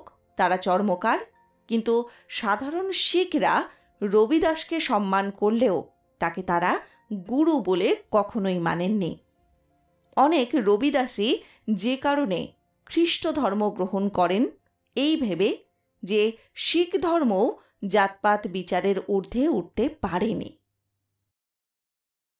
রাভিদাসীরা প্রথম দিকে গুরু গ্রন্থ সাহিবকেই মূলত পাঠ করত, যদিও পরে তারা শিখদের থেকে নিজেদেরকে পৃথক করে নেয়। 2011 সালে ডেরা 7 খণ্ডে রবিদাসের বাণী এবং শিক্ষা সংকলন করে এবং তারপর অমৃতবাণী গুরু রবিদাসজি নামে প্রকাশ করে। যদিও তাদের অনেকে এখনও গুরু গ্রন্থ সাহিবকেই মান্যতা দেয়। বর্তমানকালেও এই ধারার বা মতের বহু অনুগামী ভারত জুড়ে এবং ভারতের বাইরেও আছে, এবং তাদের রবিদাসী গুরুদুয়ারাও আছে, যেখানে পালকিতে গুরু গ্রন্থ সাহিবও বিদ্যমান থাকে। স্বভাবতই নানকের ধারার সঙ্গে তাদের মতাদর্শেরও বেশ কিছু সাদৃশ্য আছে। যেমন তাদের বিশ্বাসগুলো: ঈশ্বর এক, সর্বত্র বিরাজমান এবং সর্বশক্তিমান; মানবাত্মা পরমাত্মারই অংশ; ঈশ্বর জাতি বর্ণ নির্বিশেষে যে কোনো মানুষের সঙ্গে মিলিত হতে পারেন, এমনকি অন্তজ শ্রেণীর মানুষের ক্ষেত্রেও তা সমান; ঈশ্বরের উপলব্ধির জন্য নিয়ত সব কর্ম বা অনুষ্ঠানেই তাকে স্মরণ করতে হবে; মনকে একমুখী রাখাই হচ্ছে ঈশ্বরের সঙ্গে সম্মেলনের একমাত্র পন্থা। ধর্ম যে ঐতিহাসিক বাস্তবতার বাইরে নয়, তার প্রমাণ এই ধারাগুলি থেকেই পাওয়া যায়। রবিদাস যেহেতু অচ্যুত গোষ্ঠীর মানুষ ছিলেন, তাই তার ধর্ম সংস্কারকে তিনি বর্ণ এবং বর্গের অনুকূলে রাখতেই সচেষ্ট হন। নানক যেহেতু নিম্নবর্ণের মানুষ ছিলেন না, তাই বিশ্বাসের ধারা আকারে অন্তজ শ্রেণী এই নাম উল্লেখ করে তাকে বলতে হয়নি। অবশ্য নানক জাতিভেদ বা বর্ণাশ্রম প্রথার ঘোর বিরোধী ছিলেন। নানক বলেছেন, জাতি পরিচয় মূল্যহীন এবং অপ্রয়োজনীয় নামের মহিমা আরোপণ করা। সমগ্র মানবতার আশ্রয়স্থল হল একটি। মৃত্যুর পরে তো কোনো জাতিই নেই। আবার তৃতীয় গুরু অমরদাসও বলেছেন, মৃত্যুর সময় তো তুমি তোমার জাতি সঙ্গে নিয়ে যাবে না, তোমার কাজই তোমার নিয়তি নির্ধারণ করবে। আবার পঞ্চম গুরু অর্জুন আধ্যাত্মিক সাধনায় অচ্ছুত সমেত সবার অধিকার নিশ্চিত করলেন। আধ্যাত্মিক শিক্ষা সবার জন্য, ব্রাহ্মণ, ক্ষত্রিয়, বৈশ্য এবং শূদ্র। দুঃখজনকভাবে এর পরেও অনেক শিখ এখনও জাতিভেদ প্রথা মেনে চলেন, যার আলোচনা আগেই করা হয়েছে। রবিদাসের অনুসারীরাও তাদের গুরুকে অবতার জ্ঞানেই পুজো করে। রবিদাসের বাণী ভক্তিবাদের জায়গায় নানকের খুবই কাছাকাছি। সেই একইভাবে সহজ কথায় ঈশ্বরকে বোঝা এবং তার জপ করার ধারা। তাই এই শ্লোকটি পড়লে তা সহজেই অনুমেয় হয়। আমি যদি কোনো পাপ না করি, ও অনন্ত প্রভু, তবে কিভাবে তুমি পতিত পাবন নাম ধারণ করলে? ভারতের সর্বত্র এই ভক্তি আন্দোলন দানা বেঁধেছিল। বাংলাতেও পঞ্চদশ শতকে এই আন্দোলনের ঢেউ আছড়ে পড়ে। তার সবচেয়ে সার্থক রূপকার ছিলেন শ্রীকৃষ্ণ চৈতন্য মহাপ্রভু। শ্রী চৈতন্যের পৈতৃক সূত্রে প্রাপ্ত নাম ছিল বিশ্বম্ভর দাস। সংকীর্তন এবং নগর কীর্তনের মাধ্যমেই ভক্তি ভরে কৃষ্ণকে ডাকলেই তাকে পাওয়া সম্ভব। এই ছিল চৈতন্যের ভক্তি আন্দোলন, যা একটা সহজিয়া ধারাও বটে। লক্ষণীয় যে শিখদের সাবাত কীর্তন এবং চৈতন্যের সংকীর্তনের লক্ষ্য কিন্তু একই, সহজভাবে ঈশ্বরকে ডাকা এবং তাকে অনুভব করা। শ্রীচৈতন্য বলেছিলেন, মুচি হয়েও শুচি হও যদি কৃষ্ণ ভজ। বোঝাই যাচ্ছে যে চৈতন্যদেবী ভক্তিবাদকে আশ্রয় দিয়েছিলেন, যদিও গুরু গ্রন্থ সাহিবে চৈতন্যের বা তার কোনো ভক্তের কোনো বাণী বা স্তব গান স্থান পায়নি। এর একটি কারণ, সম্ভবত চৈতন্য প্রতিমার আরাধনা করেছিলেন সেজন্য। রাধাকৃষ্ণের যুগল আরাধনকারীকে যে কারণে ভক্তিবাদীদের মূল প্রবাহ নিজেদের সঙ্গে অঙ্গীভূত করতে চায়নি, কিন্তু সে যাই হোক, সেই আমলে ভক্তিবাদের জোয়ার পুরো ভারতবর্ষকেই প্লাবিত করেছিল। ফলে বঙ্গদেশেও যে তার ঢেউ আছড়ে পড়বে সেটা সহজেই অনুমেয়। এর প্রভাব যে কত সুদূর প্রসারী তা বোঝা যায় আমাদের জাতীয় কবি কাজী নজরুল ইসলামের মধ্যেও ভক্তিবাদের আভাস পাওয়া যায়। তিনি লিখেছিলেন, মিথ্যা শুনিনি ভাই, এই হৃদয়ের চেয়ে বড় মন্দির কাবা আর কিছু নাই। একদা বৈষ্ণব শাস্ত্রের গভীর অনুরাগী এবং বিষ্ণুর পরম ভক্ত অমর দাস তার ভাগ্নের স্ত্রী অমরর মুখে গুরু নানকের একটি স্তবগান শুনে গভীরভাবে আন্দোলিত হন। এই অমরও ছিলেন প্রধান শিখধারার দ্বিতীয় শিখগুরু অঙ্গদের কন্যা। 60 বছর বয়সে তিনি অঙ্গদের সঙ্গে সাক্ষাৎ করে শিখ হিসাবে দীক্ষা নেন। 1552 খ্রিস্টাব্দে অঙ্গদের মৃত্যুর আগে তিনি অমর দাসকেই গুরু হিসাবে অভিষিক্ত করেন। অমর দাস দীর্ঘ 95 বছর বেঁচেছিলেন এবং এর মধ্যে তিনি শিখ দর্শনকে একটি পরিণত ধর্মীয় কাঠামো দান করেন। শিখ ধর্ম বিশারদ এবং প্রচারক তৈরির কাজে তিনি মানজি প্রথা প্রবর্তন করেছিলেন। তিনি পুঁথিতে স্তবগান সংকলন করা শুরু করেন, যা পরবর্তীতে গুরু গ্রন্থ সাহিবের জন্য সংকলনের কাজকে সহজ করে দেয়। গুরু নানক এবং গুরু অর্জুনের পরেই তার সবচেয়ে বেশি স্তবগান গুরু গ্রন্থ সাহিবে লিপিবদ্ধ আছে। তার রচিত স্তব গানগুলোকে একত্রে আনন্দ সাহিব বলা হয়। তিনি অনেক প্রথা ও পর্ব শিখ ধর্মে প্রতিষ্ঠা করেন, যেমন আনন্দকারাজ, দিওয়ালি, মাঘী, বৈশাখী প্রমুখ। এমনকি তিনি শিখ তীর্থযাত্রাও প্রচলন করেন। শিখ তীর্থযাত্রীদের জন্য গোইন্দভালে তিনি 84 ধাপ সম্বলিত জলাশয়ও নির্মাণ করেন, যার নাম হচ্ছে বাউলি। সেই সঙ্গে শিখ তীর্থযাত্রীদের জন্য তিনি ধর্মশালাও তৈরি করান। শিখ ধর্ম প্রচার এবং প্রসারে আয়ের 10 ভাগের 1 ভাগ দান বা দাসভন্ত প্রথাও তাঁরই প্রবর্তিত। অমৃতসরে হরিমন্দির সাহেব বা স্বর্ণ মন্দির প্রতিষ্ঠার জায়গাটিও তাঁরই নির্বাচন। মোগল সম্রাট আকবরের সঙ্গে তার সুসম্পর্ক ছিল বলেই জনম সাখিতে উল্লেখ আছে। সেখানে আছে যে হরিদ্বারের হিন্দু তীর্থযাত্রীদের উপর থেকে কর তুলে নিতে তিনি আকবরকে রাজি করিয়েছিলেন। অবশ্য স্বর্ণ মন্দির প্রতিষ্ঠার কাজটি করেন পঞ্চম গুরু অর্জুন, যেটির ভিত্তিপ্রস্তর স্থাপন করেন বিখ্যাত মুসলিম সুফি এবং কাদেরিয়া ঘরানার প্রখ্যাত সাধক হজরত মিয়া মীরকে দিয়ে করিয়েছিলেন বলেই কিংবদন্তি চালু আছে। ধর্মীয় নেতৃত্বের প্রশ্নে শিখ মতাদর্শ বা শিখ ধর্ম বেশ কয়েকটি ধারায় বিভক্ত হয়েছে। এই বিভাজন কেন হয়েছে তা জানা শিখ ধর্মের বস্তুনিষ্ঠ পর্যালোচনার জন্যই জরুরি। শিখ ধর্মের প্রধান বিভাজনের নায়ক গুরু নানক এবং তার স্ত্রী মাতা সুলখানির জ্যেষ্ঠ পুত্রের স্ত্রী চাঁদ, যিনি বাবা শ্রীচাঁদ নামেও সমধিখ্যাত। দীর্ঘজীবনের অধিকারী শ্রীচাঁদ যোগবিদ্যায় ব্যাপক পারদর্শী এবং যোগসিদ্ধ পুরুষ হিসাবেই জানা যায়। তিনি তার বাবার প্রতিও খুবই নিষ্ঠাবান ছিলেন। তিনি ছিলেন কৌপিনধারী সন্ন্যাসী। তার বাবার নানকানা সাহিব ত্যাগের পরেও তিনি ডোরা বাবা নানকে থেকে যান এবং গুরু নানক দেবজি মন্দির প্রতিষ্ঠা করেন। তিনি উদাসী সম্প্রদায়েরও প্রতিষ্ঠাতা, যাদের কাজ হচ্ছে পরিব্রাজক প্রচারক হিসাবে নানকের শিক্ষা এবং দেশকে প্রচার করা। উদাসীদের কারিকার বা ধর্মীয় পুস্তক মাত্রা সাহিবে তার স্তব গানগুলো সংকলিত আছে। তার সঙ্গে গুরু নানকের সম্পর্ক কখনো খারাপ ছিল এরকম কোনো ইতিহাস জানা যায়নি। অন্যান্য শিখ গুরুরাও যে তাকে বিশেষ সম্মান করতেন তা ইতিহাসে পাওয়া যায়।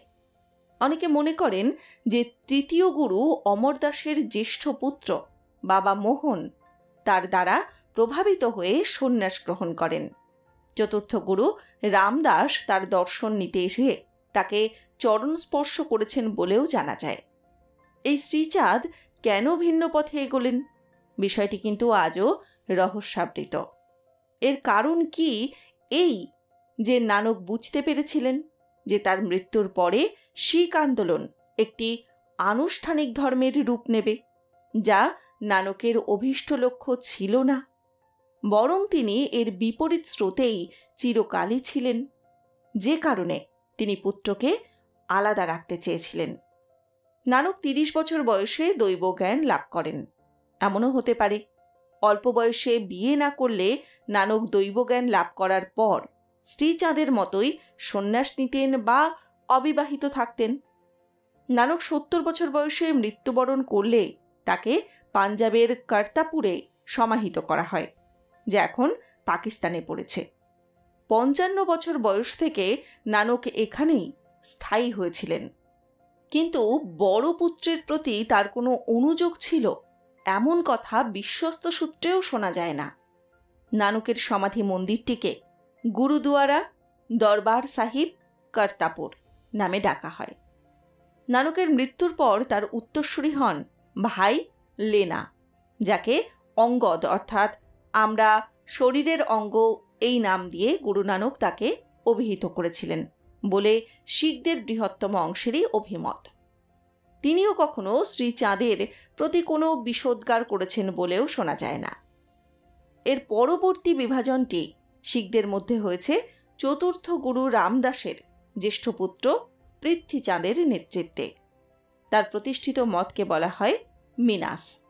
মিনাস শব্দটা এসেছে পাঞ্জাবি শব্দ মিনা থেকে, যার অর্থ প্রতারক, প্রবঞ্চক, ভণ্ড, ইতর ইত্যাদি।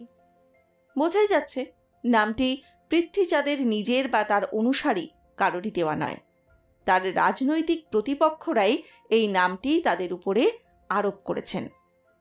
ইতিহাসটি এরকম যে চতুর্থ গুরু রামদাসের 3টে পুত্র ছিল, যথা পৃথ্বীচাঁদ, মহাদেব এবং অর্জুন। শিখি উইকি আমাদের জানাচ্ছেন যে পৃথ্বীচাঁদ ছিলেন পিতার অবাধ্য এবং উদ্ধত সন্তান। তিনি পিতার শিক্ষা, আদেশ কিছুই মানতেন না।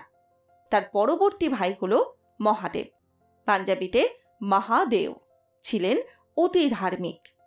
অন্যদিকে ছোট পুত্র অর্জুন পিতার সব শিক্ষা এবং আদেশ ঠিকমতো মেনে চলতেন। ফলে পিতা তাকেই পরবর্তী গুরু হিসাবেই অভিষিক্ত করেন।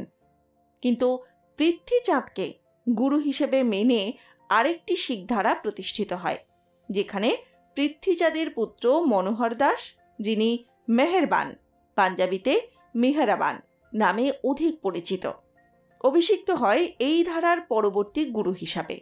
তাই এই ধারার অনুসারীরা নিজেদেরকে মিহিরবান্স বা মিহিরবান সম্প্রদায় এই নামে অভিহিত করতেই পছন্দ করে। জনমসাখিতে মেহেরবান অবশ্য তার পিতার গৌরব বর্ণনা করেছেন।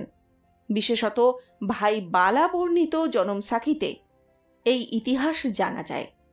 মুশকিল হচ্ছে আমরা আগে ভাই বালার ঐতিহাসিকতা নিয়ে সন্দেহ পোষণ করেছি। উইকিপিডিয়া বলছে যে পৃথ্বীচাঁদ গুরু অর্জুনকে হত্যার জন্য মোগলদের সাহায্য করেন।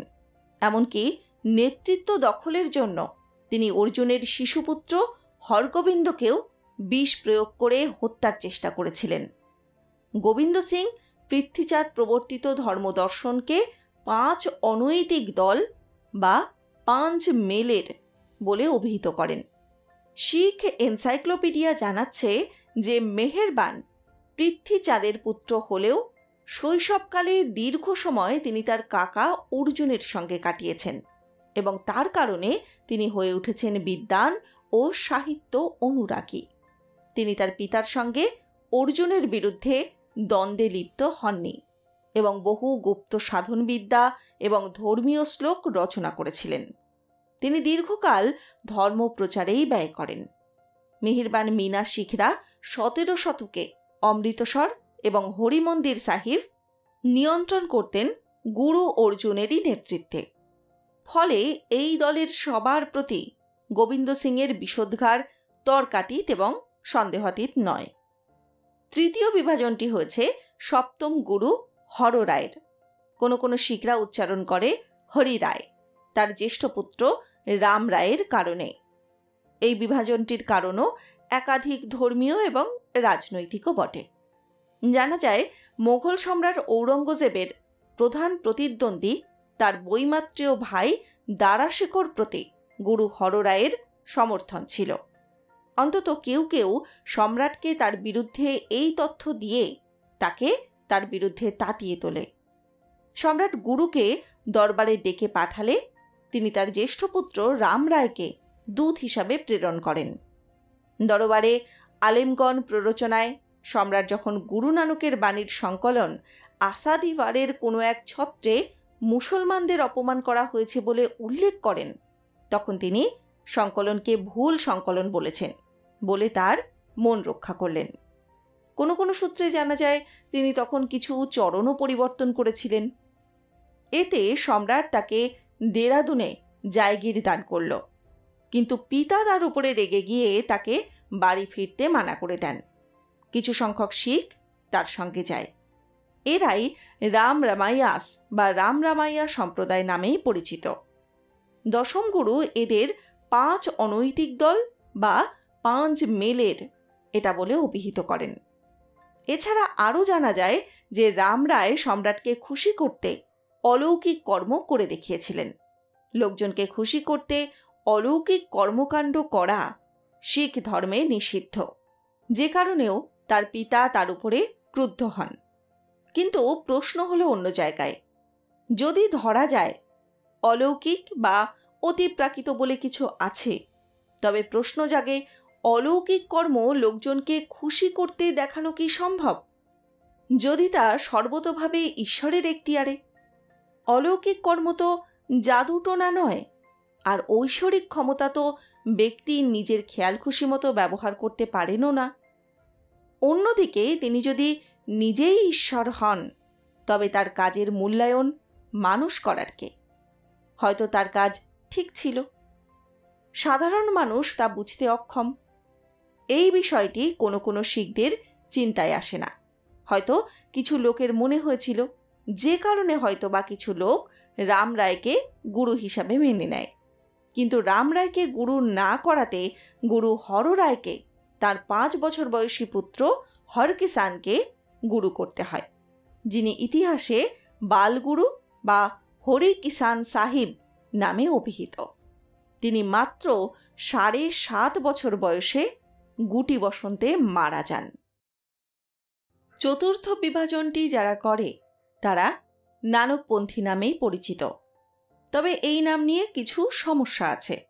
বলা হচ্ছে যে চতুর্দশ এবং পঞ্চদশ শতকে যে ভক্তি আন্দোলন চলছিল, যেটি ছিল ভারতের ইতিহাসে সহজিয়া ধারা বা সহজিয়া আন্দোলনের বৃহত্তম প্রবাহ, এবং তাদের মতামতগুলোর মধ্যে প্রবল সাদৃশ্য থাকলেও, যার কারণ আমরা পূর্বেই ব্যাখ্যা করেছি, সেখানে এই ধারার যে কোনো পবিত্র পুরুষের অনুসারীদের আলাদা করা হতো ওই ব্যক্তির নামের সঙ্গে পন্থী জুড়ে দিয়ে, যেমন কবিরপন্থী, দাদুপন্থী ইত্যাদি।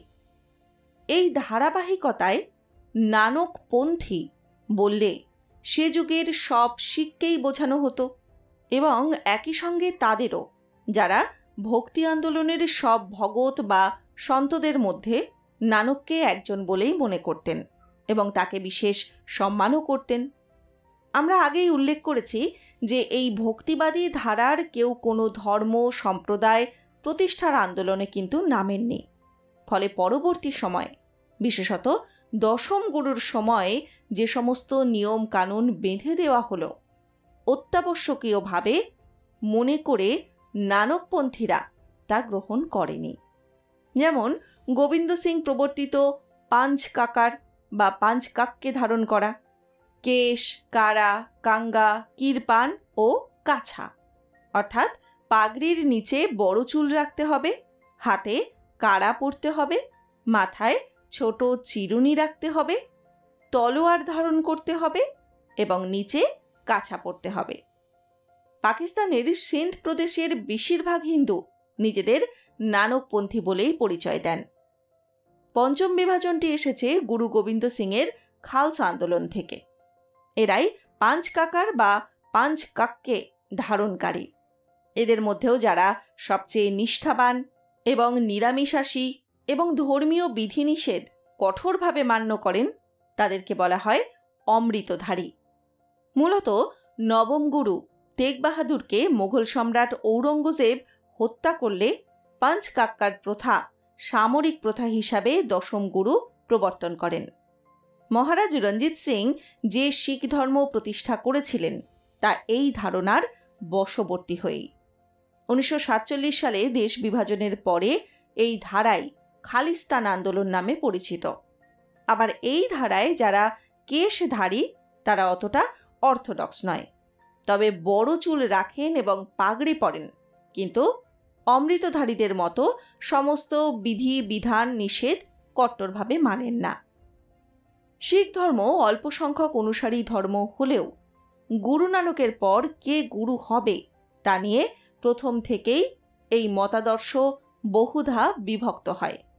এছাড়া গুরু গ্রন্থ সাহিবের সংকলনও শেষ হয়েছে দশম গুরুর সময়। ইতিমধ্যে ভারতে মুসলমান শাসকের অবসান হয়েছে, ইংরেজদের কর্তৃত্ব প্রতিষ্ঠিত হয়েছে। রাজনৈতিক পট পরিবর্তনের কারণে ধর্মীয় ব্যাখ্যাতে নতুন চিন্তার অনুপ্রবেশ ঘটেছে। মোগল সম্রাট জাহাঙ্গীরের হাতে গুরু অর্জুনের মৃত্যুর পরে ষষ্ঠ গুরু হরগোবিন্দ সিং শিখ ধর্মের সাময়িকভাবে নিয়মকানুন চালু করেন। তিনি মিরি মানে অস্থায়ী শক্তি এবং পিরি মানে আধ্যাত্মিক শক্তির প্রকাশক বলে দুটি তরবারি ধারণ করতেন। দশম গুরু এই সামরিক ভাবকে সামগ্রিক রূপ দেন। ফলে গবেষক এবং ইতিহাসের নির্মোহ পাঠকদের মনে প্রশ্ন জাগতেই পারে, বর্তমান খালসাপন্থীরা আদতেই গুরু নানকের আদর্শে অনুবর্তী কিনা। বহুকাল আগেই বর্ণবাদের বিরুদ্ধে পরাক্রমশালী মার্টিন লুথার কিং জুনিয়র বলেছিলেন যে আমরা ইতিহাসের জন্ম দিই না, ইতিহাসই আমাদের সৃজন করে। কথাটি কি শিখ দর্শন বা ধর্মের ক্ষেত্রে প্রযোজ্য? বিষয়টি ভাববার মতো। আচ্ছা, শিখ ধর্মের উন্নতি এবং ক্রমবিকাশের ক্ষেত্রে গুরু নানকের অবদান কী ছিল? এই যুগের অবতার বশিষ্ঠ শ্রীরামকৃষ্ণ এক নতুন যুগের বার্তা বহন করেছেন এবং জগৎ সংসারকে শুনিয়েছেন, যত লোক দেখি ধর্ম ধর্ম করে, এ ওর সঙ্গে ঝগড়া করছে, ও ওর সঙ্গে ঝগড়া করছে। হিন্দু, মুসলমান, ব্রহ্মজ্ঞানী, শাক্ত, বৈষ্ণব, শৈব সব পরস্পর ঝগড়া করছে। এ বুদ্ধি নেই যে যাকে কৃষ্ণ বলছো তাকেই শিব, তাকেই আদ্যা শক্তি বলা হয়, তাকেই যিশু, তাকেই আল্লাহ বলা হয়। এ রাম, তার হাজার নাম। তারপরেই তিনি বলেছেন সব পথ দিয়ে তাকে পাওয়া যায়, সব ধর্মই সত্য। শ্রীরামকৃষ্ণের ভাববাহী স্বামী বিবেকানন্দ বজ্রকণ্ঠে উচ্চারণ করেছেন, এ দেশের প্রাণ ধর্ম, ভাষা ধর্ম, ভাব ধর্ম। তারপরেই তিনি শোনালেন, অপরকে ভালোবাসাই ধর্ম, অপরকে ঘৃণা করাই পাপ। এবার যদি আমরা ইতিহাসের গতিপথ ধরে প্রায় 550 বছর পিছিয়ে যাই, তাহলে সেই অদূর অতীতের অস্পষ্ট অন্ধকার ভেদ করে শুনতে পাব আরেকজন মহাসাধকের কণ্ঠস্বর, যিনি মুক্ত কণ্ঠে বলছেন, আমার কাছে নেই কোনো সম্প্রদায়ের প্রশ্ন, নেই উচ্চ নিচের পার্থক্য, হিন্দু মুসলমানেরও কোনো ভেদ নেই আমার দৃষ্টিতে। 1469 সালে অবিভক্ত ভারতের পাঞ্জাব প্রদেশের লাহোর থেকে 30 মাইল দূরে গুরজানওয়ালা জেলার তালওয়ান্দি গ্রামে গুরু নানক আবর্তিত হন তখন। পিতার নাম কালুবেদী, মায়ের নাম তৃপ্তা। কালুবেদী জাতিতে ছিলেন ক্ষত্রিয়। গুরু নানকের যখন আবির্ভাব, তখন ভারতের সুলতানি আমলের শেষ অবস্থা। ভারতে মোগলদের আক্রমণ তথা আগমনের পদধ্বনি সবে শোনা যাচ্ছে। নানকের জীবদ্দশাতেই বাবর দিল্লি অধিকার করে সম্রাট হয়েছেন। একদিকে গোঁড়া হিন্দুদের অত্যাচার, অন্যদিকে আগ্রাসী মুসলমানদের ধর্মান্তরিতকরণের নানা অপকৌশল তৎকালীন নিম্ন শ্রেণীর জীবনকে একেবারে দুর্বিষহ যন্ত্রণায় ক্ষতবিক্ষত করছে। সমাজের এই অস্থির অবস্থা প্রত্যক্ষ করেই নানক হিন্দু এবং মুসলমানদের মধ্যে একটি সম্মানজনক সমন্বয়ের কথা চিন্তা করলেন। সুলতানপুরের নবাবের দপ্তরে চাকরি করতে এসেছিলেন তিনি, আর এই সুলতানপুরেই তার সাধন জীবনের পূর্ণতা আসে। গ্রামীণ ভারতের সার্থক প্রতিনিধি ভক্তি আন্দোলন তথা নামগানেই হল আত্মসমাহিত। প্রায় 550 বছরের ব্যবধানে এই বঙ্গভূমিতেও দেখা গিয়েছিল এই একই ধরনের অস্থিরতা। উচ্চবর্ণের হিন্দু তথা পুরোহিত সম্প্রদায়ের অত্যাচার এবং শাসক খ্রিস্টানদের প্রলোভন, ধর্মান্তরিতকরণের জন্য প্রবল চাপ 19 শতাব্দীর শেষ অংশে নিম্ন শ্রেণীর জীবনকে বিধ্বস্ত করে তুলেছিল। তার উপর বিজ্ঞানের জয়যাত্রা, শিল্প বিপ্লবের সাফল্য, নাস্তিক্যবাদের প্রভাব আমাদের ধর্মীয় চেতনাকে একটা ভয়ঙ্কর অবিশ্বাসের অন্ধকারে নিক্ষেপ করতে শুরু করেছিল। এমন অবস্থায় শাশ্বত ভারতের সনাতন প্রতিনিধি শ্রীরামকৃষ্ণ গ্রাম থেকে এলেন শহরে এবং তৎকালীন অস্থির এবং অবিশ্বাসী ভারতের প্রতিনিধি আধুনিক শিক্ষায় শিক্ষিত নরেন্দ্রনাথ দত্ত আত্মসমর্পণ করলেন প্রায় নিরক্ষর শ্রীরামকৃষ্ণের পদপ্রান্তে। যুগ কালের ব্যবধান সত্ত্বেও গুরু নানক এবং শ্রীরামকৃষ্ণদেব বিবেকানন্দের আবির্ভাব লগ্নের মধ্যে একটা অদ্ভুত সাদৃশ্য, একটা বিস্ময়কর যোগসূত্র পাওয়া যায়। ইতিহাসের প্রয়োজনেই তাদের আবির্ভাব হয়েছিল। গুরু নানক বলেন, পুণ্যবান এবং পাপী বলে কোনো ব্যক্তিই নেই। অবিদ্যার ভ্রমে পাপ এবং পুণ্য বলে দুই প্রকার ভ্রান্তি দৃষ্টিগোচর হয়। মানুষ নিজে কর্ম করে এবং নিজেরাই সেই কর্মের ফল ভোগ করতে থাকে। আর স্বামী বিবেকানন্দ কি বললেন? তিনি বললেন, এ সংসারে পাপ বলে কিছু নেই। নিজেকে পাপী ভাবাটাই সবচেয়ে বড় পাপ। কাপুরুষেরাই পাপ করে থাকে। বীর কখনো পাপ করে না, মনে পর্যন্ত পাপ চিন্তা আসতে দেয় না। গুরু নানক উদাসী এবং বৈরাগী ছিলেন ঠিকই, কিন্তু স্বামী বিবেকানন্দের মতো সংসার ত্যাগী সন্ন্যাসী ছিলেন না। গুরুদাসপুর জেলার বাতালা গ্রামের রূপবতী কন্যা সুলমানির সঙ্গে নানকের বিয়ে হয়। নানকের উদার এবং পরমত সহিষ্ণু ধর্মমত গ্রহণ করে যারা তার শিষ্যত্ব গ্রহণ করেছিলেন, তিনি তাদেরই শিখ নামে অভিহিত করেন। আদতে শিখ কথাটির মানেই হচ্ছে শিষ্য। নানক তার শিষ্য সম্প্রদায়ের কর্তা হয়ে গুরু উপাধি গ্রহণ করেন। শিখ ধর্মাবলম্বীদের 10 জন গুরু। অবশ্যই প্রথম গুরু হচ্ছেন নানক। দ্বিতীয় গুরু অঙ্গদ হচ্ছেন নানকের শিষ্য। তৃতীয় গুরু হচ্ছেন অঙ্গদের শিষ্য অমরদাস। চতুর্থ গুরু রামদাস হচ্ছেন অমরদাসের শিষ্য এবং জামাতা। ইনি অমৃতসরের গুরু দরবারের প্রতিষ্ঠাতা। পঞ্চম গুরু অর্জুন গুরু নানক এবং অন্যান্য ধর্মনায়কদের বাণী সংকলন করে গ্রন্থ সাহিব বা আদি গ্রন্থ সংকলন করেন। ইনি ছিলেন রামদাসের পুত্র। ষষ্ঠ হচ্ছেন অর্জুনের পুত্র হরগোবিন্দ। ইনি শিখদের মধ্যে প্রথম মুসলমানদের বিরুদ্ধে যুদ্ধ ঘোষণা করে তলোয়ার ধারণ করেছিলেন। হরগোবিন্দের পুত্র হররায় সপ্তম গুরু। অষ্টম হলেন হররায়ের পুত্র হরকিষান। তেগ বাহাদুর হলেন নবম গুরু, আর দশম বা শেষ গুরু হলেন গুরু গোবিন্দ, যিনি শিখ জাতিকে বীর যোদ্ধাতে পরিণত করেন এবং গুরু পদের অবসান ঘটিয়ে পবিত্র গুরু গ্রন্থ সাহিবকেই গুরু পদে প্রতিষ্ঠা করেন।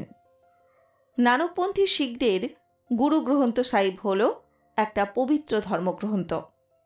গ্রন্থ সাহিবের বাণীগুলি শিখেরা বিভিন্ন রাগের মধ্যে দিয়ে কীর্তন করে।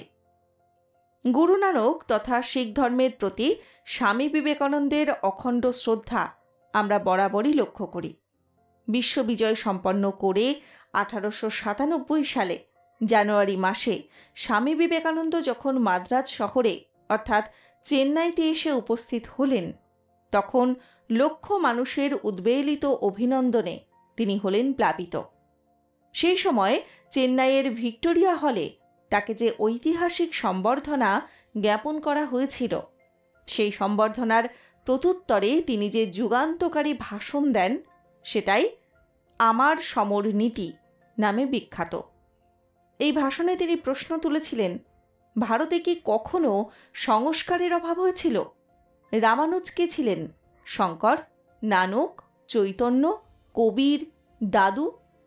নানক কি হিন্দু মুসলমান উভয়ের সঙ্গে আলোচনা এবং পরামর্শ করে সমাজে নূতন অবস্থা আনয়ন করার চেষ্টা করেননি? তারা সকলেই চেষ্টা করেছিলেন এবং তাদের কাজ এখনও চলছে।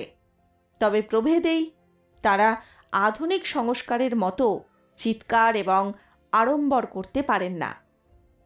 1897 সালের অক্টোবর মাসে বিশ্ববিজয়ী স্বামী বিবেকানন্দ তার কয়েকজন শিষ্য শিষ্যা নিয়ে কাশ্মীর থেকে এলেন পাঞ্জাবে।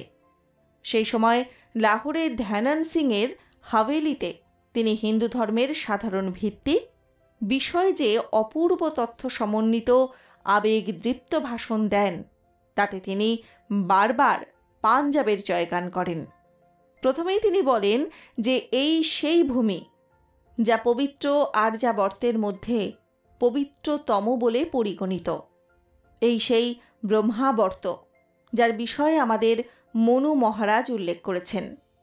এখন স্মরণ করা যেতে পারে, মনু বলেছেন সরস্বতী এবং দৃশস্মৃতি এই দুই দেবদনির অন্তর্বর্তী দেশ হল ব্রহ্মাবর্ত। স্বামী বিবেকানন্দ তার দীর্ঘ বক্তৃতায় বারবার পাঞ্জাবের যশোগাথা বর্ণনা করেছেন। এই সংক্ষিপ্ত পরিসরে সবটুকু উদ্ধৃত করা সম্ভব নয়, যদিও উদ্ধৃত করাই সঙ্গত। অন্তত স্বামীজিকে যথাযথভাবে অনুধাবন করার প্রয়োজন। যাই হোক, কিছু কিছু অংশে উদ্ধৃত করেই আপনাদের আপাতত বিন্দুতে সিন্ধু দর্শন করানো যাক। স্বামীজি বলেছেন, এই সেই বীরভূমি, এত দুঃখ নির্যাতনেও যার গৌরব এবং তেজ সম্পূর্ণরূপে নষ্ট হয়নি।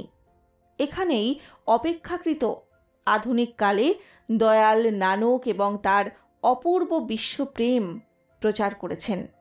এখানেই সেই মহাত্মা তার প্রশস্ত হৃদয়ের দ্বার খুলে এবং বাহু প্রসারিত করে সমগ্র জগৎকে, শুধু হিন্দুকে নয় মুসলমানকে পর্যন্ত আলিঙ্গন করতে ছুটে গিয়েছেন।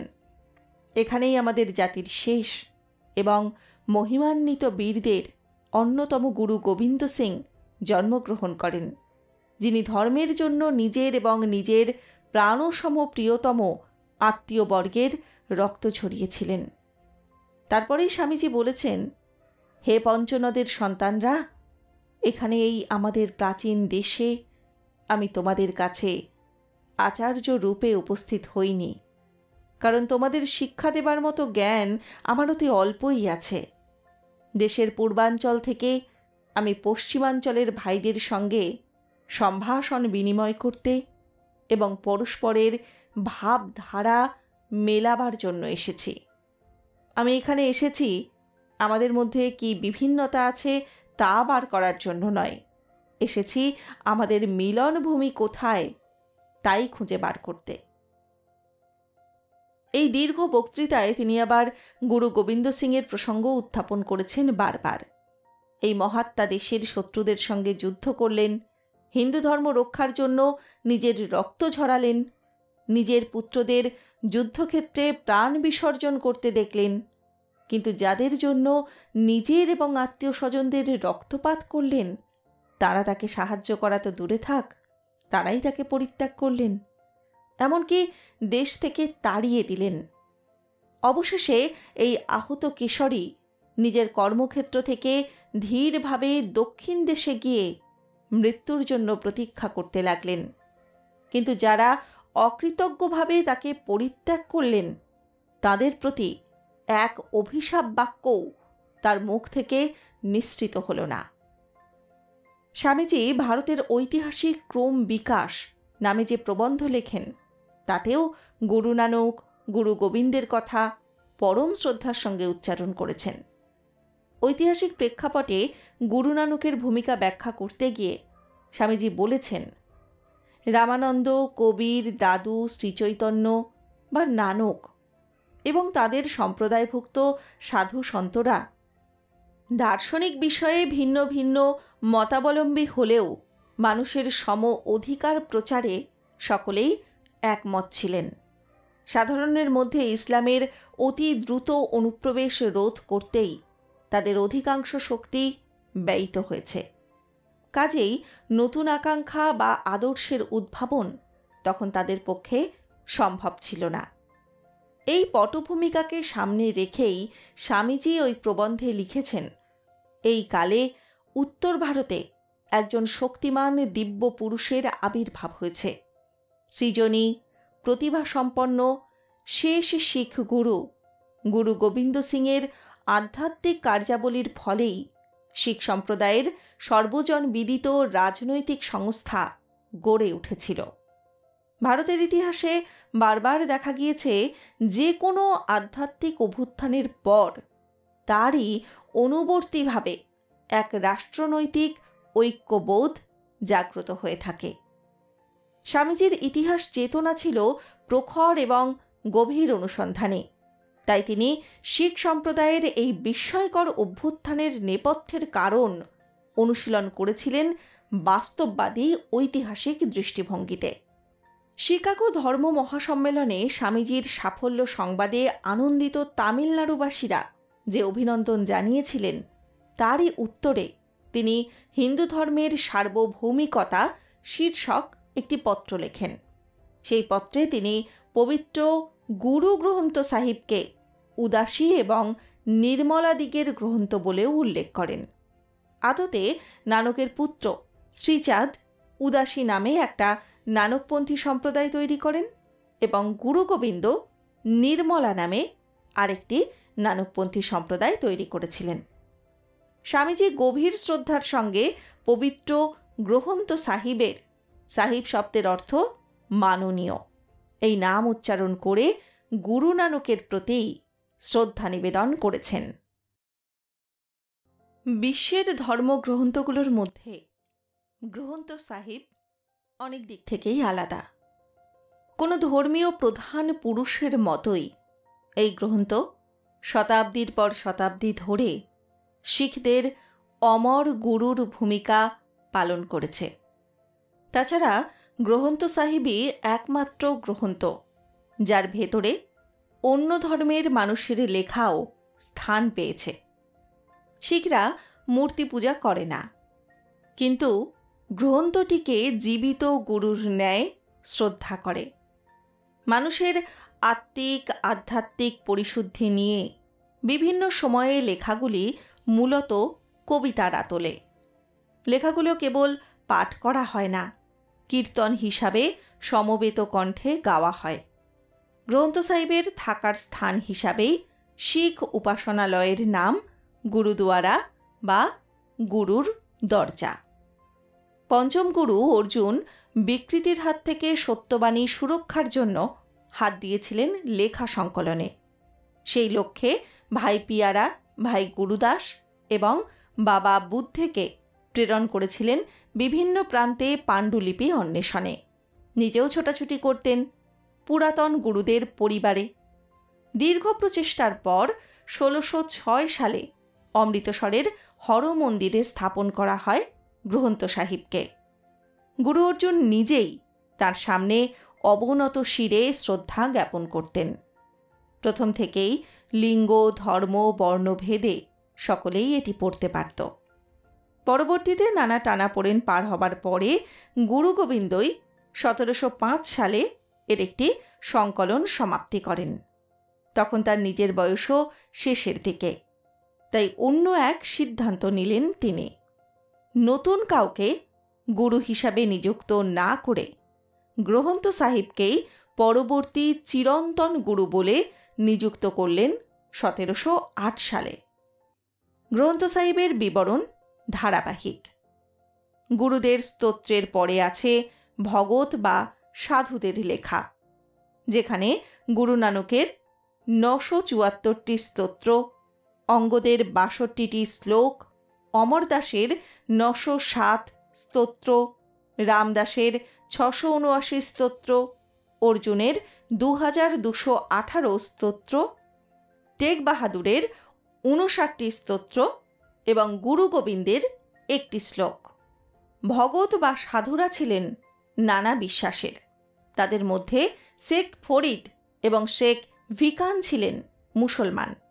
কবির ছিলেন ব্রাহ্মণ বংশে জন্ম নিয়ে মুসলিম ঘরে বেড়ে ওঠা, এবং জয়দেব বিখ্যাত সংস্কৃতে কবি, রামানন্দ, পরমানন্দ, রবিদাস সহ অনেকেই হিন্দু সাধু।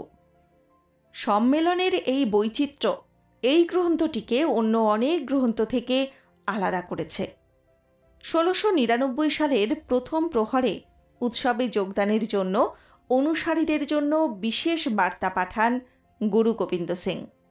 নিষেধ করেন চুল এবং দাড়ি কাটার জন্য। নির্ধারিত দিনে প্রচুর মানুষের সমাগম হল। গুরু খাপ থেকে তরবারি বের করে 5 জন ব্যক্তির জীবন চাইলেন। কিছুক্ষণ দ্বিধাগ্রস্ত থাকার পর রাজি হলো এক ব্যক্তি। তাকে নিয়ে তাঁবুতে প্রবেশ করলেন গুরু। বের হলেন রক্ত মাখা তরবারি হাতে। এভাবে পঞ্চম শিকার নিয়ে তাঁবুর ভেতরে ঢুকে বের হওয়ার সময় 5 জনকেই সাথে নিয়ে বেরিয়ে আসেন। জনসমক্ষে ঘোষণা করলেন, তাদেরকে খ্যাত করলেন 5 পিয়ারে বা পছন্দের 5 ব্যক্তি নামে। পরবর্তীতে তারাই পরিণত হলেন শিখ সম্প্রদায়ের মনোযোগের কেন্দ্র খালসা বা বিশুদ্ধ নামে। খালসার দীক্ষা পুনর্জন্মকেই চিহ্নিত করে। গুরু গোবিন্দ পরিষ্কার পানিতে কিছুটা চিনি মেশালেন 2 প্রান্ত বিশিষ্ট খঞ্জরের সাহায্যে। দীক্ষিত করলেন মন্ত্রের মাধ্যমে। পুরুষদের নাম পরিবর্তন করে তার শেষ সিং পদবি লাগিয়ে দেওয়া হলো। পরবর্তীতে নারীদের দেওয়া হতো কৌর উপাধি। দীক্ষার মধ্যে দিয়ে পূর্ববর্তী পেশা কৃতনাশ, সম্পর্ক কুলনাশ, প্রাথমিক ধর্ম ধর্মনাশ এবং শিখ পরিপন্থী আচার কর্মনাশ ছেড়ে দিতে হতো। খালসাদের জন্য 5টা প্রতীক চিহ্নিত হয়: কেশ, কঙ্ঘ, কড়া, কৃপান এবং কাছা। কেশ বা চুলদাড়ি কাটা যাবে না। পরিপাটি রাখার জন্য চুলে একটা কঙ্ঘ বা চিরুনি বহন করতে হবে। সেই সময়ের যোদ্ধাদের মতো হাঁটু অবধি লম্বা প্যান্ট বা কাছা পরতে হবে। ডান কবজিতে একটি লোহার ব্রেসলেট বা কড়া ধারণ করতে হবে। অন্যায়ের বিরুদ্ধে প্রতিবাদের জন্য সর্বদা একটা তলোয়ার বা কিরপান বহন করতে হবে। এই 5টা প্রতীকের বাইরেও আরও 4টি নিয়ম বা রাহাত আছে। কখনোই চুল কাটা যাবে না। আগের আইনের পরিসর বৃদ্ধি। মদ্যপান করা যাবে না। শুধু ঝটকা মাংস বা যেখানে এক কোপে প্রাণী বধ করা হয় তা খেতে হবে এবং কোনো মুসলমান ব্যক্তিকে নিপীড়ন করা যাবে না। বর্তমানে বহুল পরিচিত শিখ পাগড়ির জন্ম আসলে ধর্মীয় মৌলিক আদেশ থেকে নয়। চুলের সুরক্ষার জন্য এটি পরবর্তীতে উদ্ভাবিত। যাই হোক, গুরু গোবিন্দ 5 জনকে দীক্ষিত করে বলে দিলেন ভাতৃ সম্প্রদায়কে দীক্ষা দিতে। এভাবে ছড়িয়ে পড়ল শপথ, ওয়াহে গুরুজি কা খালসা, ওয়াহে গুরুজি কা ফতেহ, অর্থাৎ খালসারা ঈশ্বরের পছন্দের, আমাদের ঈশ্বরের জয় হোক। এবারে আসুন জেনে নেওয়া যাক গুরু নানক সম্পর্কে কিছু গুরুত্বপূর্ণ তথ্য। হিন্দু পঞ্জিকা অনুসারে কার্তিক পূর্ণিমা তিথিতে শিখ ধর্মের প্রতিষ্ঠাতার জন্মদিবস হিসাবে পালিত হয়। বাবার নাম মেহতা কল্যাণ দাস বেদী। গ্রামের মুসলিম জমিদার রায়বুল্লারের ভূমি রাজস্ব বিভাগে তিনি কাজ করতেন। নানকের মায়ের নাম তৃপ্তা দেবী। তার এক বড় বোন ছিলেন, নাম নানকী। 7 বছর বয়সে তার স্কুল শুরু হয়। নানক লেখাপড়া বেশি দূর করেননি। লেখাপড়ার পাট চুকিয়ে স্থানীয় জমিদারিতে কেরানির কাজ করতেন। 1487 সালের 24শে সেপ্টেম্বর সুলা খানির সঙ্গে তার বিয়ে হয়। তাদের 2 পুত্র ছিল, শ্রীচাঁদ এবং লক্ষ্মীচাঁদ। একসময় সত্যের সন্ধানে পরিবার ছেড়ে বিভিন্ন জায়গায় ভ্রমণ করতে থাকেন তিনি এবং ঈশ্বরের স্বরূপ অনুধাবন করেন। তারপর তিনি তার বাণী প্রচার শুরু করেন। 30 বছর বয়সে তিনি প্রথম এবং প্রধান শিক্ষা দান করেন। শিখ ধর্মের 3টি স্তম্ভ গঠন করেন। ভান্ড চাক্য মানে সম্প্রদায়ের সাথে ভাগ করে নেওয়া এবং যাদের প্রয়োজন তাদেরকে সাহায্য করা। কিরাত করো মানে কাউকে শোষণ না করো এবং প্রতারণা ছাড়াই সৎ জীবনযাপন করো। এছাড়াও আছে নাম জাপো মানে ঈশ্বরের নাম নিয়ে ধ্যান করো এবং আমাদের ইচ্ছা নিয়ন্ত্রণ করো। 1500 থেকে 1524 সালের মধ্যে উদাসিস শিখ ধর্মে এই সময়টাকে আধ্যাত্মিক ভ্রমণই বলা হয়। প্রায় 28,000 কিলোমিটার তিনি ভ্রমণ করেছিলেন। মক্কা, বাগদাদ, মদিবা, শ্রীলঙ্কা, তিব্বত, কাশ্মীর, বাংলা এবং মণিপুরের মতো স্থানগুলিও তিনি ভ্রমণ করেছেন। নানক তার বাণী প্রচারের জন্য রাবাব নামে একটা বিশেষ ধরনের বাদ্যযন্ত্রের বাদক মারদানাকে সঙ্গী করে বিভিন্ন জায়গায় ভ্রমণ করেন। গুরু নানকই প্রথম লঙ্গর প্রচলন করেন। লঙ্গর হল একই স্থানে জাতি ধর্ম নির্বিশেষে সর্বস্তরের মানুষ পাশাপাশি বসে আহার করার নীতি। 1539 সালে 22শে সেপ্টেম্বর বর্তমান পাকিস্তানের পাঞ্জাব প্রদেশের কর্তারপুর নামক স্থানে তিনি নিরুদ্দেশ হয়ে যান। শিখ মতে মুসলমান বন্ধু মারকানার সঙ্গে বাইন নদীতে স্নান করতে গিয়ে ডুব দিয়ে হারিয়ে যান নানক। গুরু নানক 1502 সালে লাহোর থেকে 25 কিলোমিটার দূরে জিটি রোজের ধারে বিশাল জলাশয়ের ধারে একটা মন্দির গড়ে তোলার স্বপ্ন দেখেছিলেন। তবে সেই স্বপ্ন তাঁর জীবদ্দশায় সমাপ্ত হয়নি। পরবর্তীকালে শিখ গুরু অর্জুন তা করেন। তিনি এই জলাশয়টা তৈরি করেন এবং এর নাম রাখা হল অমৃতসায়র। সেই থেকেই শহরের নাম রাখা হল অমৃতসর। 1588 সালে তিনি স্বর্ণ মন্দিরের ভিত্তি প্রস্তর স্থাপন করেন। গুরু নানকের জন্মদিবস উপলক্ষে প্রায় 3 দিন ধরে সারা বিশ্ব জুড়ে নানক জয়ন্তী পালিত হয়। উৎসবের সূচনা হয় শিখদের পবিত্র গ্রন্থ সাহিব পাঠের মধ্যে দিয়ে। একটানা 48 ঘণ্টা গ্রন্থ সাহিব পাঠ করা হয়, কোনো রকম বিরাম ছাড়া। একে বলা হয় অখণ্ড পাঠ। ভারতের শিখ ধর্মের অনুসারে প্রায় 20 মিলিয়ন বা মোট জনসংখ্যার 2% মতোই হবে। 1991 সালের আদমশুমারি অনুযায়ী শিখ নাগরিকের 80% কেবল পাঞ্জাবেই থাকে।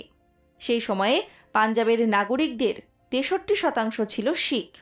আর 2001 সালের হিসাবে যুক্তরাজ্যে 3,36,000 মানুষ শিখ ধর্মের অনুসারী, যা মোট জনসংখ্যার 0.06%।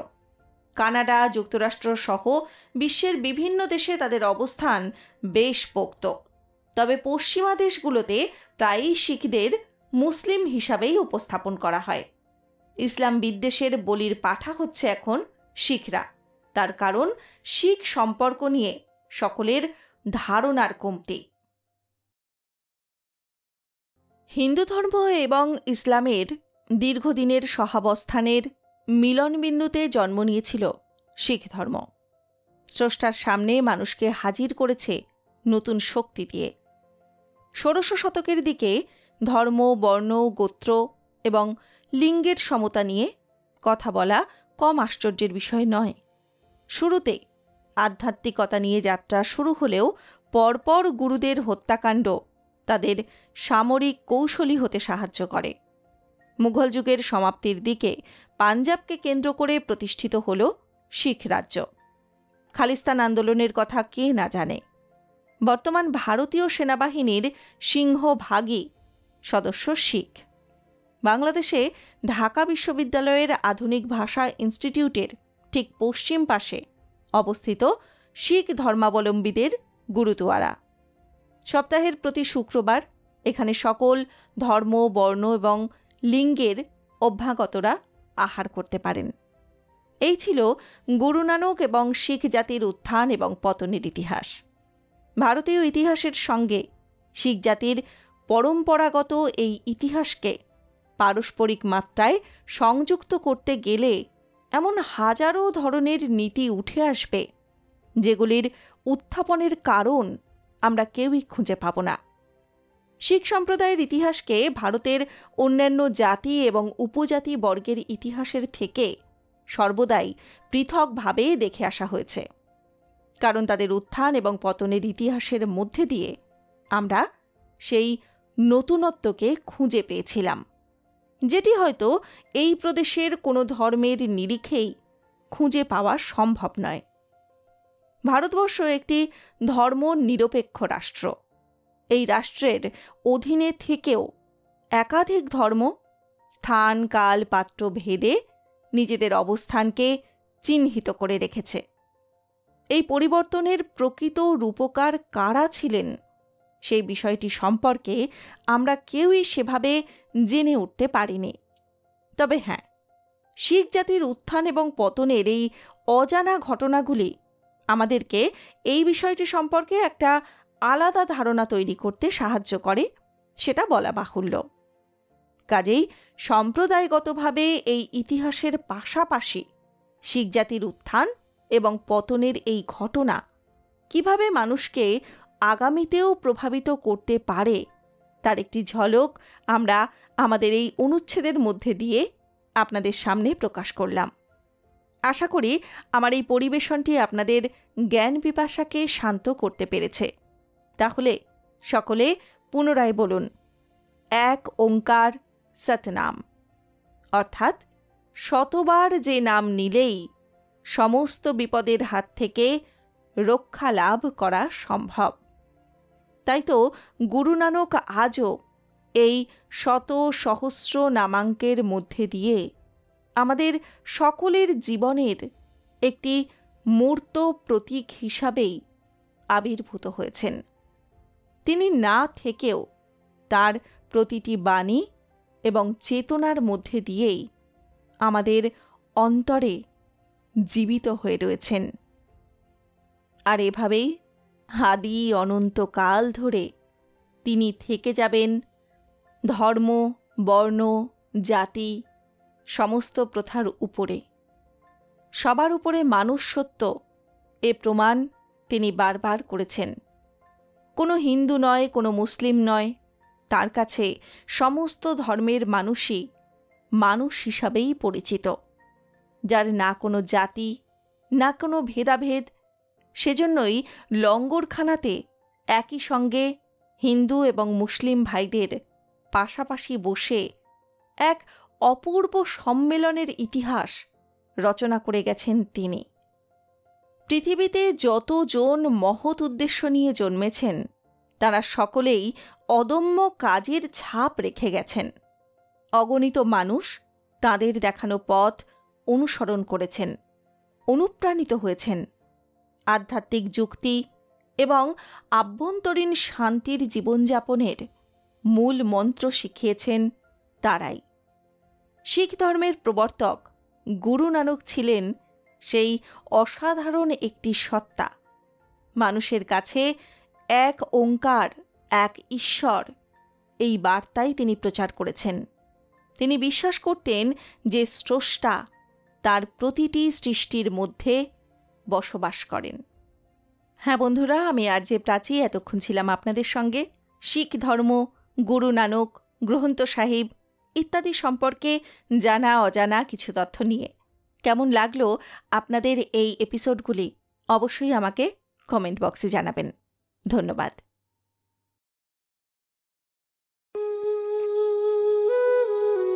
বৎসরান্তে 4টে দিনের জন্য মা দুর্গা আসেন মর্তে।